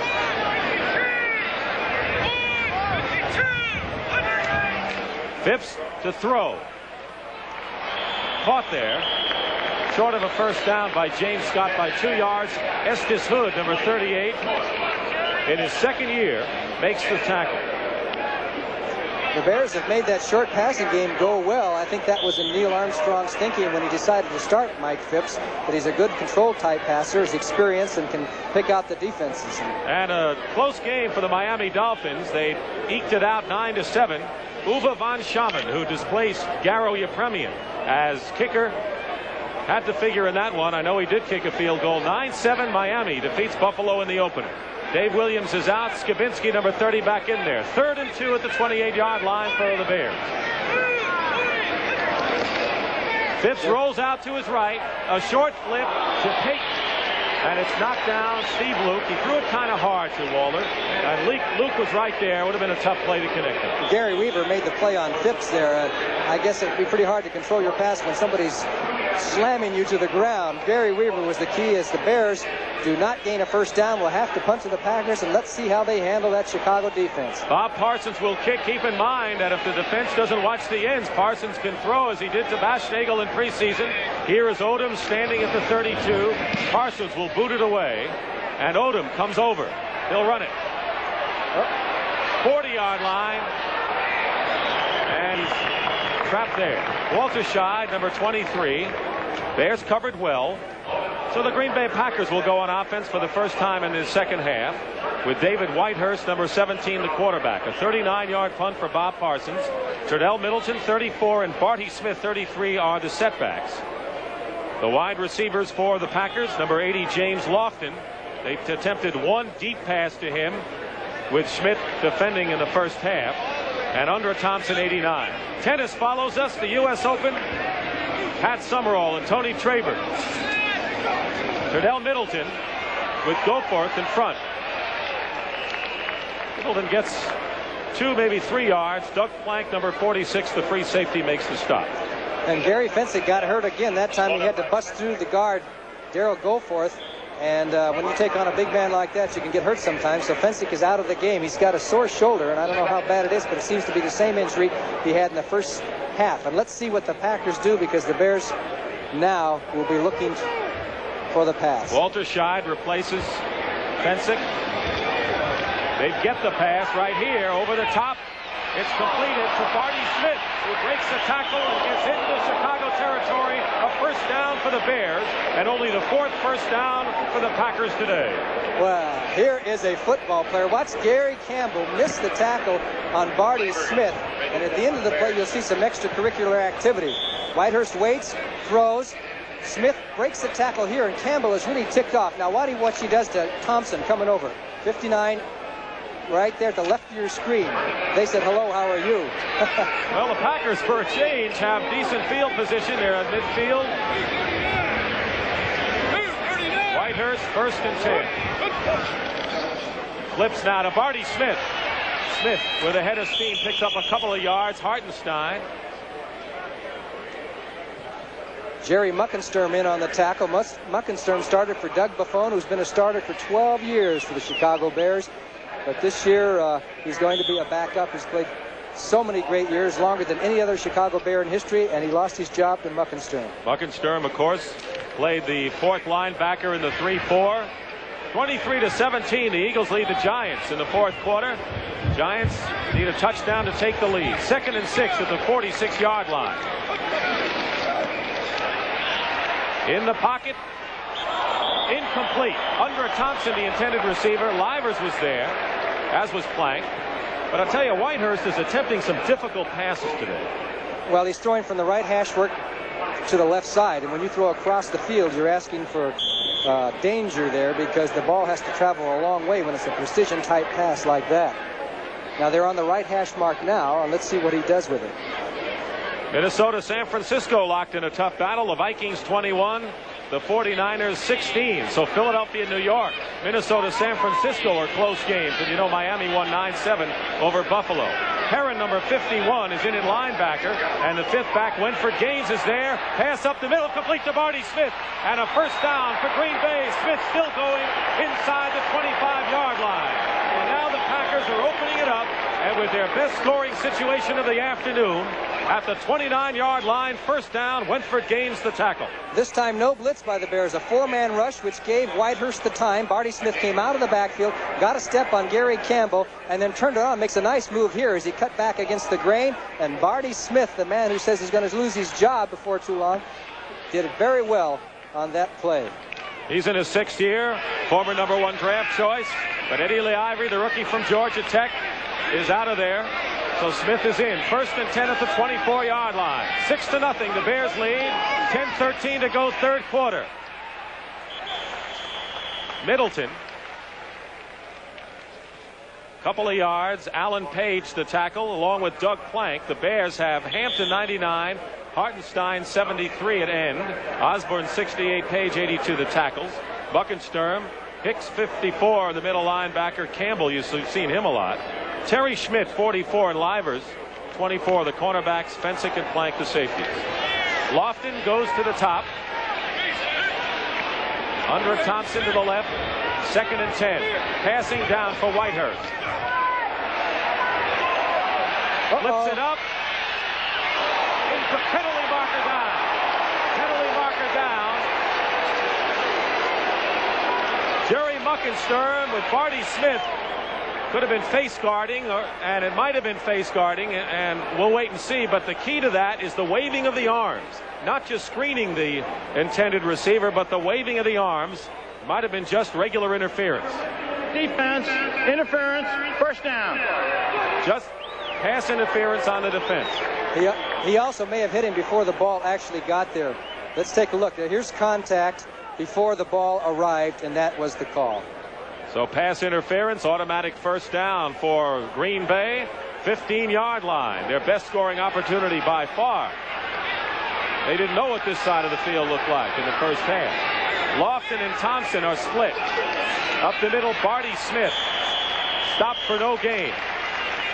By the middle of the line, Alan Page once again.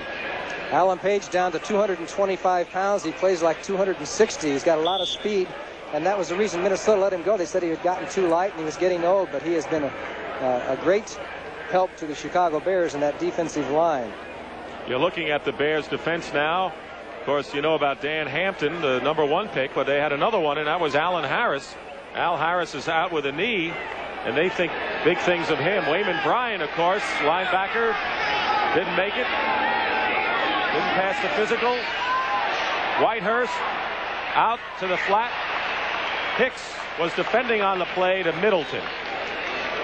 You got to hold your breath every time they go out to the flanks like that. The timing was off on that. Middleton was open for 2 or 3 seconds. By the time Whitehurst got it there, Tom Hicks had recovered and was right there on the pass. So the timing was off. It's got to be thrown a little bit sooner. As Whitehurst looking over to Zeke, you could probably see him in the background signaling in the play. 3rd and 10. We'll watch Zeke Bratkowski, because it's true when they don't send a receiver in, they signal. He has already signaled the play in. 3rd and 10. Houston 29-27 over Washington. 6 defensive backs for the Bears. They threaten the blitz, and here they come. Whitehurst has a few seconds. Lofton, the receiver, incomplete. Lofton was the intended receiver at the 1-yard line, and the pass incomplete, a little bit too low and wide to James. Chester Marcall coming on now to try to put the Pack on the board with 8:41 remaining in this 3rd quarter. So it's been a game of field goals. Thomas on 25 and 19 yards. Marcall, 32-yard attempt right here. Holding is Beverly. 33-yard block. The kick is blocked. Virgil Livers apparently blocked the kick. He was way to the outside. It looked like an overshift. He had to come a long ways, but he got a clear shot. Nobody blocked him. And boom, the Bears have stopped the Green Bay Packers. Still lead the game by a score of 6-0. And the fans are cheering the defense. It's following the game. We're going to take another look at that block by Virgil Livers and how he did it. After the first play by the Chicago Bears, 1st and 10 at the 20-yard line, 8:34 to go, 3rd quarter, so the Bears retain their 6-0 lead. Scott, 89, wide right. Golden Richards, 83, split to the left, with Williams and Payton in the backfield.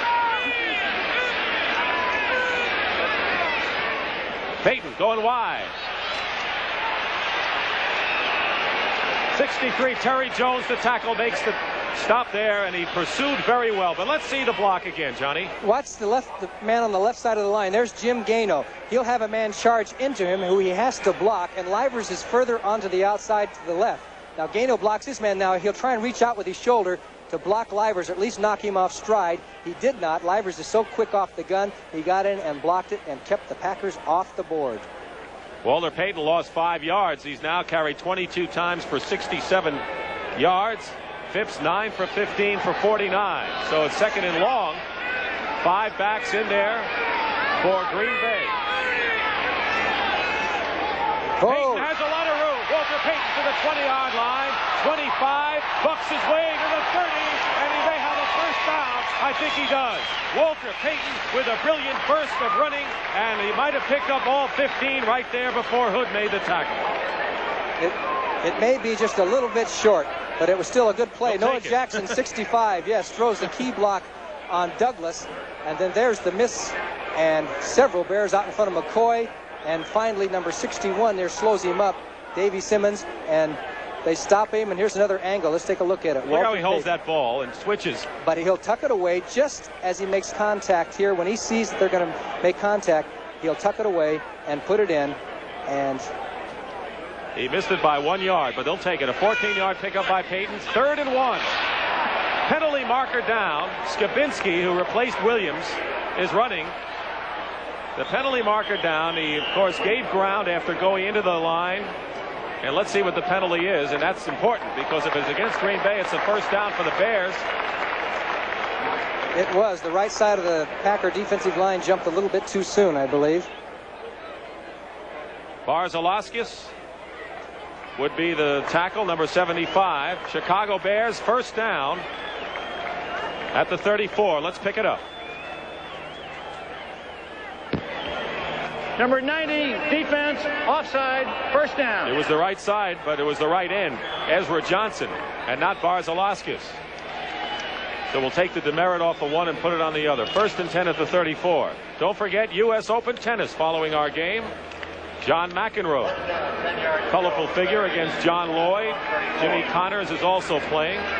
Bjorn Borg is the man they've got to catch. 1st and 10, 34-yard line. 6-0 Bears. Play action for Mike Phipps. Up the middle, intercepted. It is intercepted by Michael Hunt.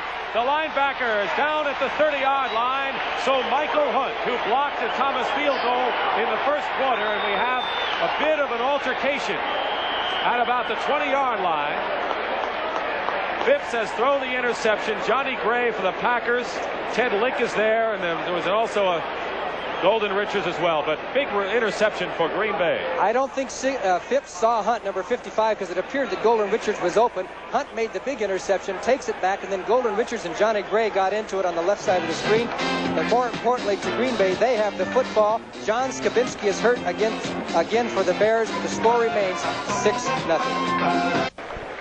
John Skabinski being helped off the field. He got it from 2 people, really, and in a very unfortunate injury for Skabinski. Here's how it happened, Johnny. Terry Jones hits him at the bottom of your screen. There's Skabinski trying to make the tackle after the interception. And Ezra Johnson hits him high, and they kiss his knee underneath. What a way to get it. That's too bad. It's unfortunate, but it happens sometimes. And let's hope that it's not that serious. It appears to be ligaments and cartilage from, I'm no doctor, but it's one or the other. Well, the Bears have already lost Roland Harper, and they look to Skabinski, who led the NFL in rushing in preseason, to fill in at least till Roland could come back. And Dave Williams came up, and he's seen a lot of action. But the interception by Michael Hunt gives Green Bay a 1st and 10 at the 31. Barty Smith, 33. Tredell Middleton, 34, are the setbacks. For David Whitehurst, who has another opportunity. Pitch out, goes to Middleton. Smith blocking here. Tredell puts it on, and he's out of bounds at the 21-yard line. Number 46, Doug Plank, drove him out of bounds. Good block by Barty Smith. Yes, he took on Gary Fensick and busted him to the outside, and Tredell turned it up the middle. Tredell's limping a little bit. Let's watch Barty Smith, number 33, the lead back here. And here's the block on Fensick. He kicks him out, and there's some pretty good blocking there. Muckensturm gets blocked there by number 68, Greg Cook, too. So good blocking by the Packers. Middleton is out, and Nate Simpson, number 48, is into the game. Tennessee State halfback. Middleton has gained 24 yards on 7 carries. And here is Simpson, and he gets 2 or 3 yards. Doug Plank, for the second straight play, makes the stop, but a first down as the Packers only needed a long one. So Green Bay keeps it going. 1st and 10 at the 17-yard line. And it's a horse of a different color in this half as far as field position for the Packers. Yes, they've had a couple of successful running plays here. Let's see, will they stay on the ground? Or will Whitehurst, who likes to throw on first sometimes, try and cross the Bears up? He's got Lofton, number 80, at the top. Smith, 44, is watching him. Undra Thompson, 89, the other wide receiver. Middleton drops back and down by Osborne. Osborne right there did not give Whitehurst much of a chance. It's the 4th sack by the Chicago defense. And that's where conservative football analysts would say, well, you should have run the ball. But let's take a look. As Whitehurst goes back, Osborne comes through, comes over McCarron, and just makes the tackle. Just straight power by Jim Osborne. He just ran over the center, Larry McCarron, number 54. Bruce Herron, 51, comes in at linebacker. And we see Wentford Gaines as well as Neil Armstrong continues to shuttle different defenses in there. 2nd and 16 at the 22. Whitehurst goes up to Lofton, and it's incomplete. It was Gary Fensick who had the ball in his hands. It was above Lofton, who apparently might have slipped or whatever, and it was Fensick who had it and lost it. And Whitehurst was under tremendous pressure as Allen Page and Osborne came in again. Lofton wasn't quite ready for the ball. Let's watch the play-action pass, and here comes, what a hit Whitehurst took. Gary Fensick says, that's my ball. No, it's not. Look, what's the matter with my hands? Just a bad pass. Last year, Whitehurst threw 17 interceptions. We'll take a look now as David with the pressure on him. All right, 3rd and 15 at the 22. 5:19 remaining in this 3rd quarter. Whitehurst quickly to the tight end, Kaufman, who has it at the 11-yard line, but it'll be 4th down. Bruce Herron, number 51, who's looked very good in preseason at linebacker. He's a big play man. And Chester Markall is going to try to come in and put the Packers on the board. A 32-yard field goal earlier in this half was blocked by Virgil Livers. David Beverly will hold. It'll be a shorter kick than before. And Virgil Livers is in the same spot. 28-yard attempt by Chester Markall. And Markall this time splits the uprights. The kick is good. And so in a battle of field goal kickers in this game, the Green Bay Packers very much in the game are on the board. 4:43 remaining in the 3rd quarter. It is 6-3. The Bears lead the Packers.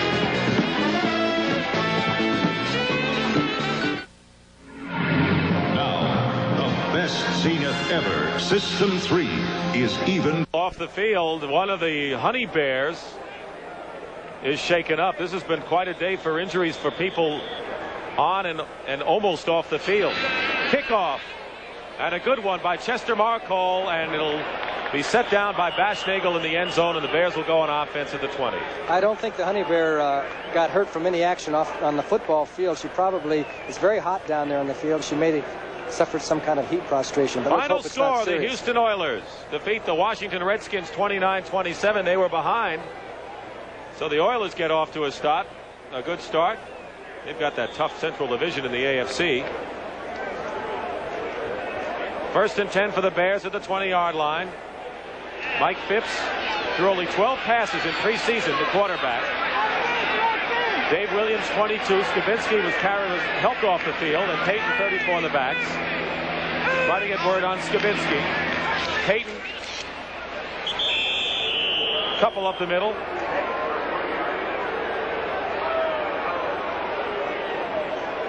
Bears last year connected on only 7 touchdown passes, had 28 intercepted. Mike Phipps has thrown more passes in this game than he did the entire exhibition season. So he's getting his arm a good workout. And by and large, he's been pretty accurate on those medium-range passes. And, of course, that's been his modus operandi anyway throughout his career. 2nd and 7 at the 23. Phipps going to the air. Another short pass complete to Dave Williams. 1st down at the 35. Estes Hood. You look at this Packer defense. You see Hood is 2nd year. Hunt, Douglas, 2nd years. Ezra Johnson is 3rd. Butler, when he's healthy, is 3rd. There's Williams going off. Terry Jones 2nd. Young team. He's limping a bit. Well, they're going to have to play George Hallis if they get any more people hurt. George Hallis, by the way, is watching this game along with NFL Commissioner Pete Rozelle. This is the 60th NFL season. And Mr. Hallis, Papa Bear, was around for number 1 back in 1920. Founded the game. Willie McClendon, number 37, a rookie from Georgia, 6'1", 205, is in at running back now, teaming up with Peyton. Waller carries on 1st and 10. Gets a few beyond the 35-yard line. Ezra Johnson and Weaver make the tackle on the play. Bears offense, of course, without Lionel Antoine in the line, which we had not mentioned. And they have played this game without Allen Ellis, the all-pro cornerback who was out with a bad knee for at least a month. And we mentioned Anderson for Green Bay. There've been injuries already, and the first game is not even over yet. Well, Williams has a hamstring, we understand. Oh, gosh. Skabinski is out with that knee. 2nd and 8 at the 36-yard line. 6-3 in favor of the Bears. Phipps to Baschnagel. He was hit hard and driven out of bounds by Estes Hood. Short of a first down by less than a yard, and he was really clobbered, Mike. Yes, Michael Hunt came through. The Packers put a blitz on that time, but the Bears still got it off, and they're playing now with McClendon and Payton in the backfield, and they're both scat backs, the halfback position, so you can tell how much the Bears are hurting. They don't have a fullback to go in there. Now, where's Robin Earl? Robin Earl got hurt early in the game. I don't know how serious he was hurt, so they are really down to... We saw him limp off, but he looked healthier than the other backs that we've seen in there, outside of Walter Payton. 3rd and 1 at the 44-yard line. 2:25, 2:28 remaining. Third quarter. Low-scoring game here in Soldier Field. Quarterback sneak, and he's got it. First down, Bears. They ran that play when Papa Bear started the Staleys, huh? That's the old Papa Bear quarterback special. It still goes in the NFL. Phipps, of course, ended Avellini's string, and last year did pretty well toward the end of the season. He started 4 of the last 6 games and engineered the Bears to 3 victories. Dave Williams is back in the game as McClendon goes out. 1st and 10, Bears at their own 45. Looking one way, Phipps going to Golden Richard. Can't hold on to it. Steve Luke was there, and he had help from Mike McCoy. Mike Phipps went from the right to the left and tried to throw it in between the zone. They had him short and deep there, and boy, does Golden Richards take a hit from Steve Luke here. He had already dropped the ball, but he also got a penalty, or not a penalty, I would say an extra oomph from Steve Luke, who can tackle. Some of the new rules centered around that situation, too, and you don't always have to connect to be called for it. Greg Latta, 88. Pretty good downfield as a receiver is in there, but they give it to Walter Payton, and Payton is hemmed in. Fine play by number 70, Robert Barber. You know, Mike Butler, who's out of action with a dislocated elbow, and Ezra Johnson combined for 32 sacks last season for the Packers.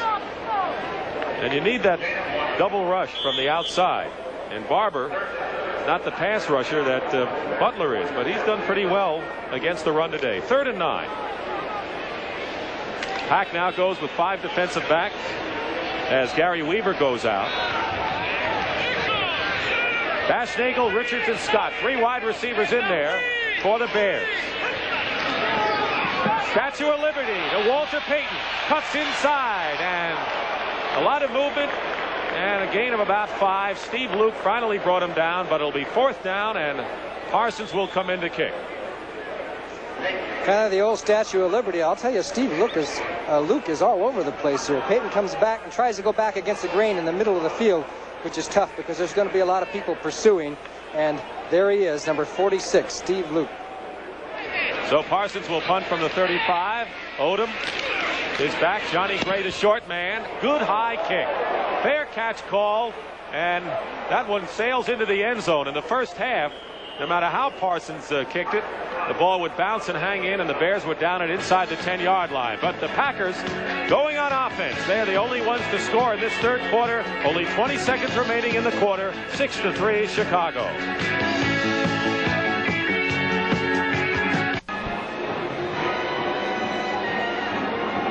Minnesota defeats San Francisco 28-22. Tommy Kramer threw 2 touchdown passes to Ahmad Rashad, but in the fourth quarter, he attempted another one. Rashad caught it, fumbled it, and Sammy White recovered the fumble for the touchdown. 28-22, the final score, as the Vikings beat the 49ers. 1st and 10 at the 20-yard line. The pitch goes to Barty Smith. Barrels his way. No gain. Well, you talked about Bratkowski signaling like a third base coach. Let's see if he does it here. Let's see if we can pick up the play. Okay, that means hang on to the ball. boy. What's that, a Spyro? It's a hit and run. It's a hit and run, Johnny. There's the gun. That'll end the quarter. So they can not only give the signs, but they can talk it over. That's the end of the third quarter with the score. The Bears 6, the Packers 3. We now pause for a word from your local station. Zeke Bratkowski give his signs. If we start the fourth quarter, he had a chance to talk to David Whitehurst. This is Dick Stockton along with Johnny Morris. 6-3 the Bears lead. 2nd and 12 for Whitehurst. Barty Smith, Tredell Middleton 80-34 in the backfield. Whitehurst to throw. He has time. He's going to go to Lofton. Double covered, and Lofton had it and dropped it. He had it and dropped it at the 38-yard line. Schmidt and Plank were there. The ball came right up over the top, and sometimes those are tough when it comes right over the top of your head. And the pass was there, though, right in the old breadbasket, and he dropped it. Tough break for the Packers. They're now going to go from a 3rd and 12 situation. The Bears know it's going to be a pass, and they've got their 6 defensive backs in. Let's see if he can pick off a signal here, John. Okay. I'll bet you it's a pass. Well, they've already given it to him. Okay, 3rd and 12. 3 wide receivers in. Tullis, 87, comes in. Under Thompson in the slot. Whitehurst has time, but he better get rid of it. Incomplete. He was trying to pass. It is an incompleted pass. Alan Page was the initial impetus on Whitehurst. He had enough time, but you just can't live forever in that pocket. Let's see it again. The Bears had the Packers covered downfield, and Whitehurst wanted to throw, but he saw them covered, so he tried to hang on there. And so he waited, and he just waited a little bit too long as Alan Page came off the ground. And Mike Hartenstein was also in on a good play by the Bear defense, tenacious. Whitehurst now 5 for 17, 92 yards. David Beverly.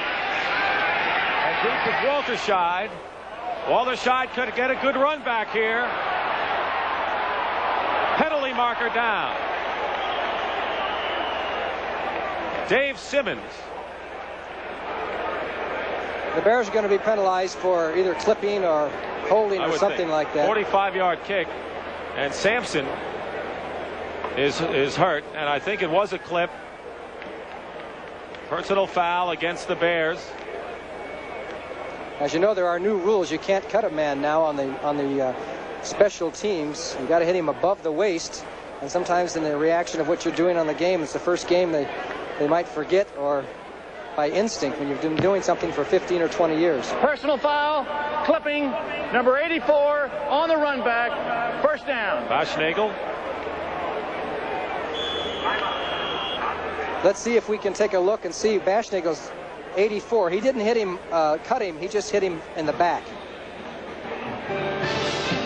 Well, the Philadelphia Eagles held off and beat the Giants 23-17, and we have a lot of close games in the NFL, including this one at Soldier Field. Let's see what Dave Beverly did following his punt here. Well, he got a little love hug from Lee Kuntz right here after he kicked the ball, but there's just a little tap on the shoulder to let him know he was there, and down went Beverly. Very good job, but no penalty call. Let you know it's a contact game, David. 1st and 10 at the 32-yard line for the Bears. Peyton has carried 27 times this afternoon for 90 yards. Ball at the 32. One count by Phipps. He goes up the middle to Williams. Williams picks up 5 yards about, so it'll be 2nd and about 5. Phipps 11 for 19 through the air for 68 yards. One interception by Michael Hunt, which resulted in the Green Bay score. Markle's 28-yard field goal. Robin Earl is on the bench. He's on crutches, and Skabinski has the knee injury. And as we told you, as you know, Eddie Lee Ivory has suffered a twisted knee. 2nd and 6. Not a good day at all for the running backs. 2nd and 6 at the 36. Peyton doesn't get anywhere. Gary Weaver might have set him back a yard. It'll be 3rd down. This is the fourth quarter. The Bears are going against a very strong wind, while the Packers will have the wind at their backs, which could benefit them later on in the quarter. But right now it looks to be a 15 or 20 mile an hour wind from the looks of the flags. 3rd and 4 at the 39-yard line. Opening minutes here of the fourth quarter. 6-3. 3 wide receivers in there. Bashnagel, Richards, and Scott for Chicago. Phipps has time. Payton has it. Gives ground. He has a first down. Walter Payton is loose. He's at the 35 and the 40, and he's tackled inside the 40-yard line. And talk about field sense. Walter Payton grabbed it, gave ground, and then looked for room. And in an open field, you can forget about it. Simply a fantastic play by Walter Payton. As Mike Phipps went back, the Packers in their standard 4-man rush could not get the pressure on Phipps. Payton came out of the backfield, and watch the grab. This was not an easy catch. He came back, juggled the ball, and just instinct. This is just cat-like moves as he cuts back and forth in the field. Barber tries to get him from behind. Finally, it takes 3 or 4 Packers to bring him down, but not before Chicago has a first down. 38-yard line of Green Bay, but no amount of statistics could ever show you what Payton did on that play. Here's Walter again. Scrambles up for a couple of yards. Barzalaskis makes the stop. Maybe a yard. 2nd and 9 for the Bears. Dominated the first half, but could manage 2 field goals. And in the second half, Green Bay with an interception, better field position, very much in the game at 6-3. That's the score. 6-3. The Bears in front. 87 Cobb is the tight end. Wrong side is to the left. Scott 89 is wide left.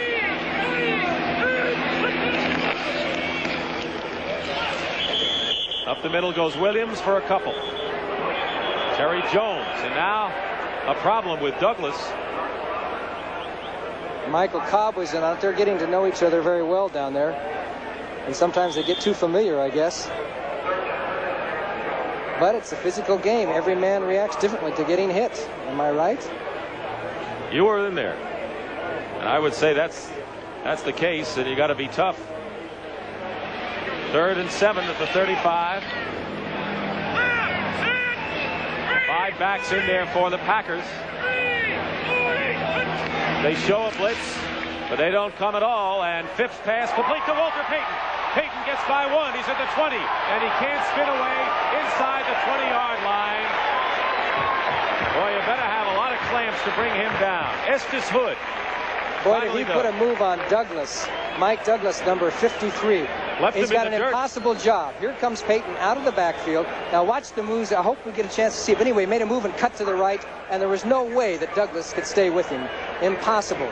He made the dive, tried to stop him, and finally up comes Hood to make the tackle. Another first down. Ball at the 18-yard line. Walter Payton carrying the ball, gaining the yardage, catching passes now in this fourth quarter. Both wide receivers out to the left for Mike Phipps. Up the middle goes Williams, and he gets to the 12-yard line. Good run for Williams. Payton now, by the way, has caught 4 passes for 49 yards. He has rushed for 93. Straight ahead here. Here goes Williams. Good block by Dan Neal. Finally, the Packers stop him, but they created the hole. You saw the gap there. You create gaps like that, you're going to get yards and bring it right on down. And Johnny, they can be so conscious of Payton and what he can do on the outside. And they've been vulnerable to that inside run in the past, and they certainly were there. 2nd and 4. 12-yard line. Oh, fumble. Williams fumble, and the Packers recover. Costly fumble for the Bears because they were moving the ball smartly, and Dave Williams, who was activated along with Lynn Bodine, a guard this week, fumbled, and the Packers recover. Might have been Barber, but let's take another look. It looked like he never really got control of the ball on the handoff. It came right off his hip, and there's a pileup, and the Packers were on the bottom. Green Bay has the ball.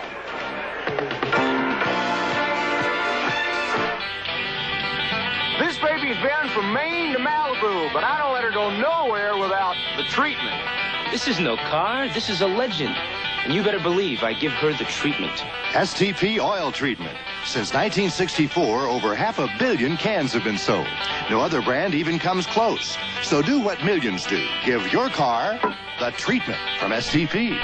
This sweetheart gets a treat, and this sweetheart gets the treatment. Over 600,000 Americans have chosen Ford Fairmont. a standard of value. They've chosen Fairmont for its room for 5. Most room for the money of any car. Its attractive price. The lowest sticker price in its class. Its excellent mileage and handsome styling. Every minute of every working day, someone chooses Fairmont. Fairmont. Sedans, wagons, Futuras. America's proven value. Following the game, be with us for live U.S. Open action from Flushing Meadow, New York. You'll say you saw it on CBS Sports. Well, the Honey Bears here in Chicago are voted by the experts who know, next to the Dallas people, as the loveliest ladies. At down 1 where they had a little problem with one of their people. 1st and 10 at the 9-yard line. Nate Simpson is in the game. Costly fumble, a pass. Grab there by Lofton, number 80, out of bounds after a short gain. Hicks, the middle linebacker, Tom Hicks, number 54, for the Chicago Bears, had ligament surgery, and he's been solid in pass defense. He's come back from a bad shoulder and a bad knee to hold his starting job at the middle linebacker spot from the University of Illinois, Tom Hicks. Of course, I want to remind you, as you saw, U.S. Open tennis coming away after this game. 2nd and 6 at the 13-yard line. Barty Smith, the upback, his number 32, Steve Atkins from the University of Maryland, seeing his first action driven out of bounds by Hampton. Steve Atkins, who a lot of people think have deceptive speed a la Franco Harris, in his college career at Maryland, had some off days and some good days. He was a bit of an enigma, but they say that the guy has some speed to go outside and is a tough inside runner. Well, let's see the situation. What do you think Zeke and Bart Starr will come up with? 3rd down, about 6 yards to go, deep in your own territory. 8:45 to go. I think you got a pass. 6 defensive backs. 6 defensive backs for Chicago. Osborne came in. Question is, who moved? Mel Jackson, number 71, might have, and he did earlier in the game, and that's going to make it tough. 1854. The British Light Brigade is ordered to attack from the flanks, but muddled orders result in a frontal attack, wiping out half the brigade. Someone was not listening. July 2nd, 1863. Confederate General Longstreet misinterprets General Lee's orders to attack, advancing 3 hours too late. A listening error that may have altered the course of the Battle of Gettysburg. The fact is, whether it be in battle, government, or industry, not knowing how to listen has always been one of man's greatest problems. And we at Sperry feel it's high time we recognized it, that we set up listening programs in our schools and businesses. And lest we forget how critical a problem it is, all we need do is look to the night of April 14th, 1912, when the crew of the Titanic was urgently warned of ice, but chose not to listen. Sperry, we understand how important it is to listen. CBS Sports Spectacular resumes Saturday, September 15th. I'll be in Houston, Texas for the 10-round lightweight bout between Howard Davis and Termite Watkins, along with several other events. CBS Sports Spectacular, newer and better than ever this year, and a lot of live coverage of events that you'll enjoy. 1st and 10 for the Bears at the 19-yard line. 8:23 to go. 6-3, Chicago leading. Payton. And the stop is made by Mike Douglas. Reeve Sorey was blocking in front of Waller. How do you think Neil Armstrong will play it now? You figure about 8 minutes to go in the game. If you control the ball on the ground and maybe come out with 3, possible to get a 9-3 advantage with maybe a couple of minutes to play if you work it right. The tendency has been to go conservative and not throw now unless they are in a throwing situation, but that isn't always the right way to do it. You know, it just depends on a situation. Second and 7 now. Bash Nagel, 84 to the top of your picture. Scott, 89 to the bottom. 2nd and 7. Fifth on a passing down. Walter Payton. The ball is incomplete. The ball is down.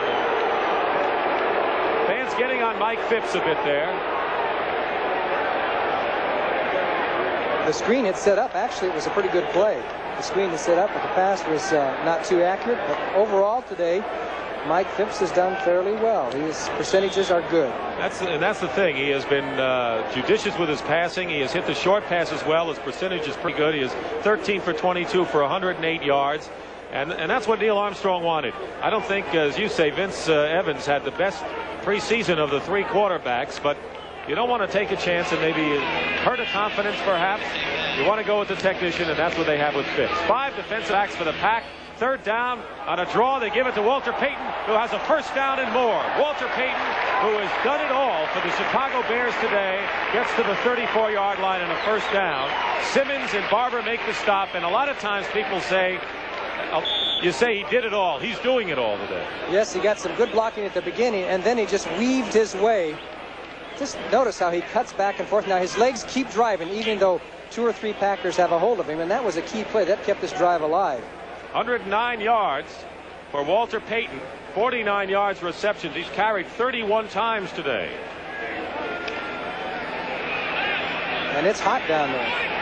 Jerry Eckwood gained 121 for Tampa Bay. Phipps wants a timeout, and that is going to be kind of tough at this stage because you don't want to use one of your timeouts here in case he comes close at the end of the game. Eckwood had 121 yards for Tampa Bay last night. That's our score with 6:50 to play in the game. That's our score, but look at a couple of others. Close games throughout the National Football League. Fourth quarter, Atlanta leading New Orleans 34-31. St. Louis now trailing 19-14 to the Dallas Cowboys fourth quarter. 1st and 10 at the 35. Bears trying to chew up the clock at this point. 6:50 to go. Up the middle to Walter Payton. Number 37, Willie McClendon, is in the game, the rookie from Georgia, along with Payton. First downs. Bears have 15 and the Packers 7. How many carries did you say Payton had? 31. Yeah. 32 now. You know, he's not a big man. You know, that's a lot of carries. I mean, he just does this year after year. 5'10", 200 pounds. 2nd and 9 at the 36. Dave Williams, 22, back in the game. Phipps looking downfield. Completes to the 40-yard line to Williams, the back, coming out of the backfield. It'll be 3rd and 5. Michael Hunt, the middle linebacker, who has an interception. Bears have escaped pretty well, considering a fumble by Williams going in. There's a score of the Cleveland Browns with Lyle Alzado to help their defensive front line, leading the New York Jets 7-3, second quarter. Jets going with Matt Robinson at quarterback. Another key play, 3rd and 5. And 5 defensive backs for the Packers. They're looking to the sideline. A little bit of confusion. 3 wide receivers for Chicago. 3rd and 5. Mike Phipps in trouble. Open field. Will run it. He has a first down. And he's tackled inside Green Bay territory at the 47-yard line by Dave Simmons, the rookie from North Carolina. Phipps, one thing he is doing is playing intelligent football today. That time they put the double team on Payton out of the backfield. He was looking for Payton, but he was covered. So what did he do? He decided to run. He got away from Barzalauskas and then even faked after he was beyond the line of scrimmage. But that's all right. As far as the Bears are concerned, Mike Phipps got the first down before Simmons made the tackle. As long as you don't throw it beyond the line of scrimmage. You can kick it, though. Did you know that? That's right. 1st and 10 at the 47 with 4:48 remaining in the game. Clock becoming important here, especially with the Bears getting first downs. Payton reversing. Tried to get back to the line. He couldn't. He loses about 4 yards. Good pursuit by Mike Douglas and Weaver, linebackers. The Rams leading the Oakland Raiders 7-0 in the first quarter. The Rams of Georgia Rosenblum. Perhaps the biggest behind closed doors story of the offseason. 2nd and 13 at midfield.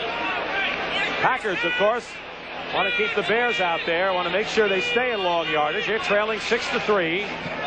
On a delay to Walter Payton. Payton still on his feet, gets to the 40. It'll be short of first down by about 4 yards. Steve Luke once again makes the stop. He's been there all day, but this Payton's something else. Simple draw play as Payton shifts over, and then he's just told to pick his way, and that's exactly what he can do and do well. just ran by people there. Had him going the wrong way. Barzilewskis comes from behind, and Steve Lucas finally in on the tackle. Very close to a first down, about 3 yards short. They give him a hand. A third down situation. They give him a hand as he comes out of the game. McClendon and Williams are the backs. Payton has gained 118 yards, and he looks tired out there, Johnny. 3rd and 3 at the 40. And the Bears calling a timeout will leave them with only one.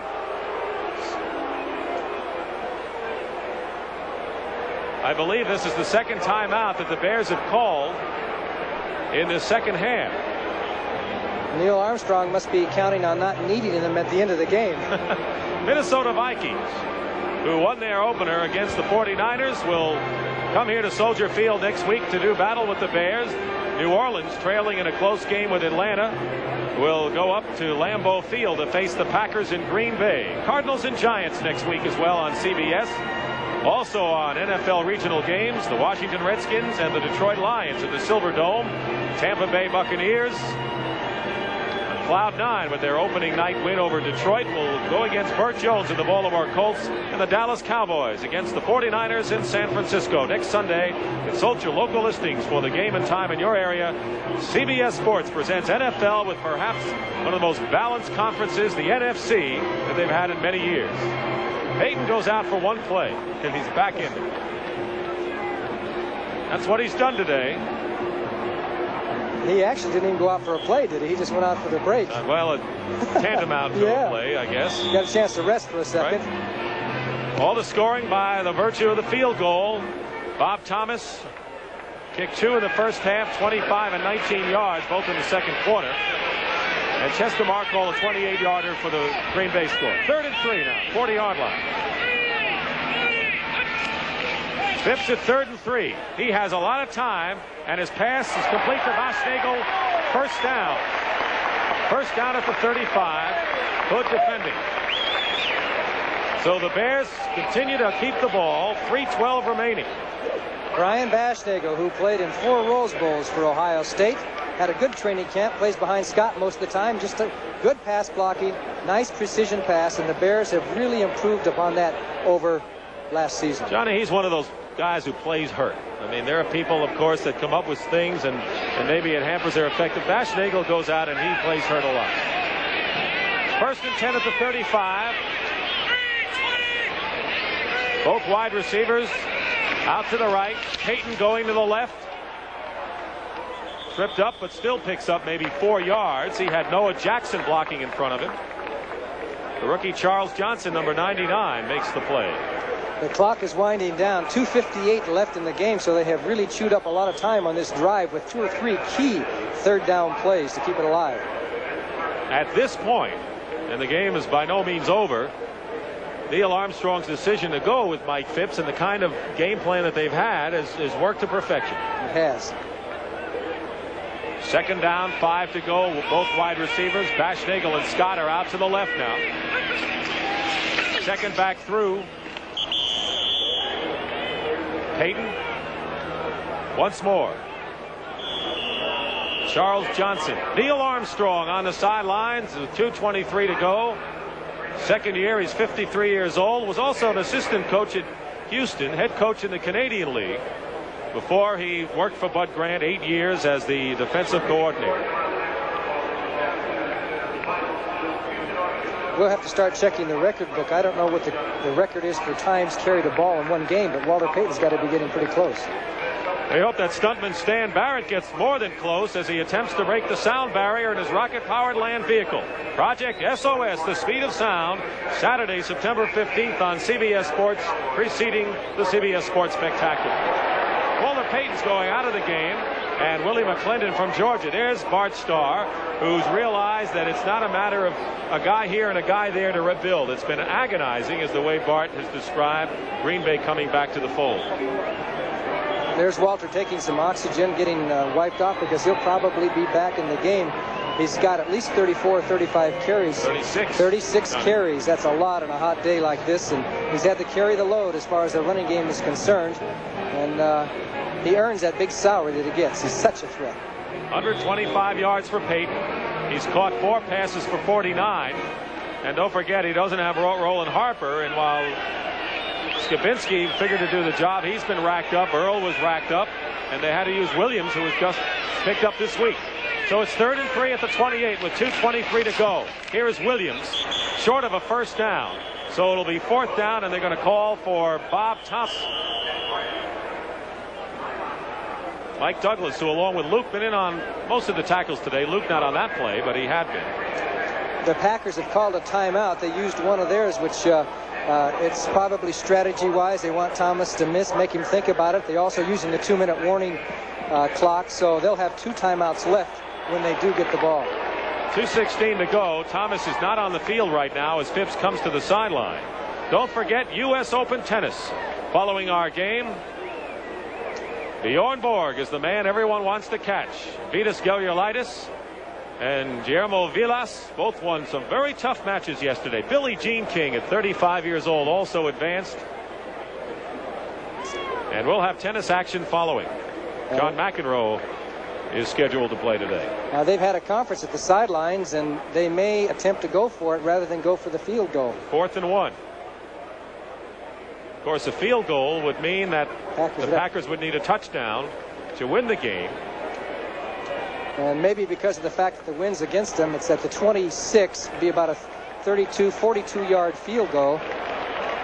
They figure maybe the odds are better to try and get the first down and eat up the clock. A little more than a yard, Johnny, and Cobb, 87, is in there now. Short yardage, and this could be the old ball game right here. Bit of a gutty play by Armstrong. 4th and 1, 21-yard line. In motion, Baschnagel. Phipps rolls out, and Phipps throws the ball incomplete. It's incomplete, and the Packers take over. So the move by Neil Armstrong backfires. It was Gary Weaver. Michael Hunt also put the pressure on. And the rollout, and now the Packers take over, and the Bears had a chance for 3, and they elected not to go for it. I'll say one thing, they didn't go conservative. As Phipps rolled out, Gary Weaver got a hand on him, and then Phipps was lucky to get the ball off, did a good job, and they almost had the completion, but a good play by the Green Bay Packers, and Weaver in particular. They have the ball, 2 timeouts, 2 minutes, 10 seconds to go, and the 2-minute warning. It's amazing how sometimes when you least expect it, a coach who's conservative will do something that's way out. 1st and 10 at the 26. Whitehurst has to go 75 yards or shorter to tie. Here's a pass. Intercepted. Almost intercepted. Under Thompson, Virgil Livers, who has made some key plays in the secondary for the Bears, reached over and tipped it away there. 2nd and 10.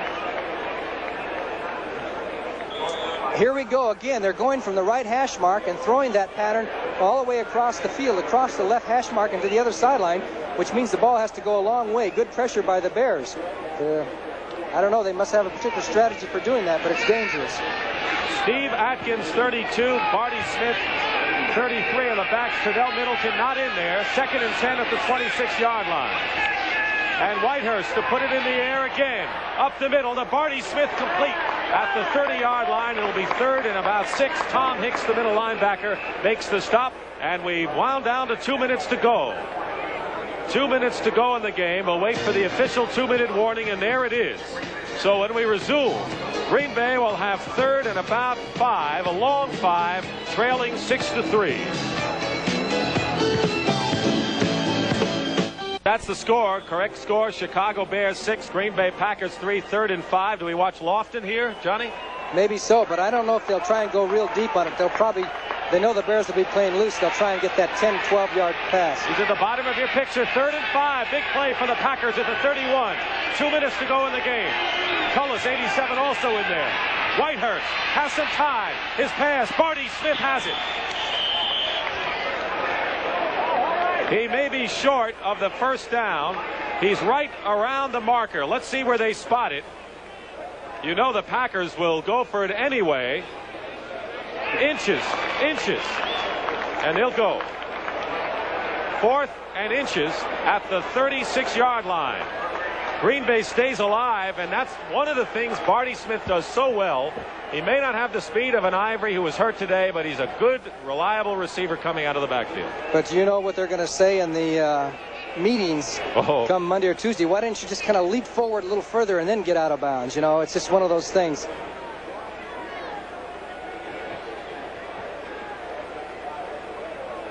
So now they are faced with a 4th down situation with a minute to go.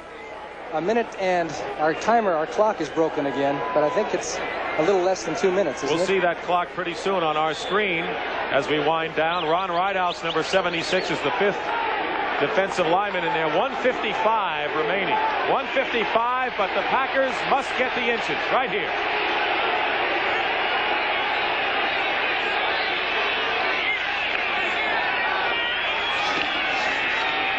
They've got it and more. Steve Atkins, the rookie from Maryland, has the first down. Keeps it going for the Packers. They have 2 timeouts remaining. They line up without a huddle. The ball at the 38-yard line. 6-3, the Bears lead. Packers want to get at least into field goal position. Whitehurst has a lot of time. Starts to take off. His flip is complete to Tullis, and a fumble. The pass was complete, and then the fumble. And the clock continues to run. Tullis caught it and dropped it and recovered it. And now the clock stops. They're short of a first down by about a yard. And the Packers will call their second timeout. I believe they have one left. That they have none left. They have no more timeouts remaining. This is their last one. It is 2nd and a yard to go. 1:20 remaining in the game. And that ball just sat there on the turf. Nobody seemed to see it. And the officials never said incomplete. They stood there saying, whoever gets it has it, folks. Finally, it was Tullis who got up and got the ball. But now you talk about last-minute strategy with no timeouts left. And a minute and 28, I believe that clock says. So they'll have to use the sidelines. Why the timeout there? Well, I think they felt they just had to get organized, think about what they're going to do. 10-round lightweight bout. Howard Davis and Termite Watkins. I'll be in Houston, Texas as the CBS Sports Spectacular returns Saturday, September 15th. The Italian Grand Prix highlights will be shown, as well as a preview of the U.S. Roller Skating Championships. Roller skating is becoming a fast, popular sport, as you saw in the Pan Am Games and around the world. Actually, the Packers only have to go maybe 30 or 35 yards to have a shot at a field goal. The wind is at their backs. So with the score remaining 6-3, they still have a good shot. And of course, if they get the field goal, get the chance, and they connect, we could be going into sudden death, so don't go away. 1:20 remaining. 2nd and 1. Packers have no more timeouts. Barty Smith has a first down to the 49-yard line. But the clock becomes so important as you see it there. Now the officials have called timeout for a moment because the Bears were a little slow so that everybody could get set. 1:07. Now they started again. Turdell Middleton not in there. Here's the pass out to Lofton, but it just past his outstretched fingertips. They wanted, ideally, Johnny, as you know as a receiver, is to get something near the sideline where they can gain yards and stop the clock. We have exactly a minute to play. 2nd and 10, the ball at the 49-yard line. You have that feeling that Lofton's going to explode sometime throughout this game. He's such a threat. Anybody who could broad jump or long jump, I should say, 27 feet. Maybe he can go straight up 27 feet. Who knows? 2nd and 10, 49-yard line. Packers thinking of field goal position here.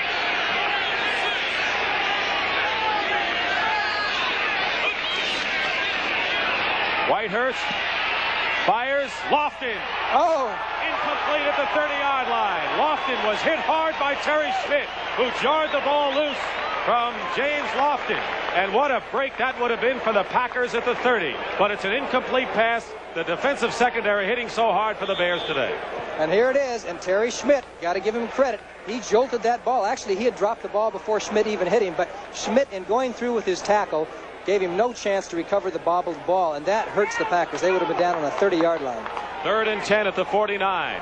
And they're going to have to, they really have 2 more downs to move the ball. Blitz. Here they come. He dumps it off now to Barty Smith. Smith is running out of bounds, racing for his life. Hicks was trying to chase him. And Fensick there, too. Fensick pushed him out of bounds. More important for the Packers is that the clock is stopped, but now it's 4th down and about 9. So they've got to get at least the 9 yards. And if they don't stop the clock, they got to get up and somehow get it stopped. A good play by Whitehurst because Campbell was right on him, and he just dumped the ball over, and Barty Smith saved and stopped the clock, and they've got a chance now here. 5 defensive backs. Campbell and Herron, 2 linebackers in there. 4th and 9, midfield. Blitz. They got it. It was Bruce Herron, number 51, who ended the Green Bay Packers' hopes. The 6th quarterback sack with 47 seconds to go, and barring a mistake by the Bears, Herron, with a blitzing smother of David Whitehurst, has sealed it for the Chicago Bears. Number 51 comes right up in there, scot-free, as the back couldn't get there in time to stop it, and the Packers were not able to hand. That's the story of this game. Another angle of it, the story of this game was that Green Bay was not able to counteract Chicago's blitzing defenses, and that's as simple as that. And you know, Johnny, when Whitehurst did have a chance to throw, they weren't blitzing, and you wonder why maybe the Bears should be blitzing every play the way it worked for them. 1st and 10, 42-yard line. The Bears aren't going to try anything fancy as Phipps sits down.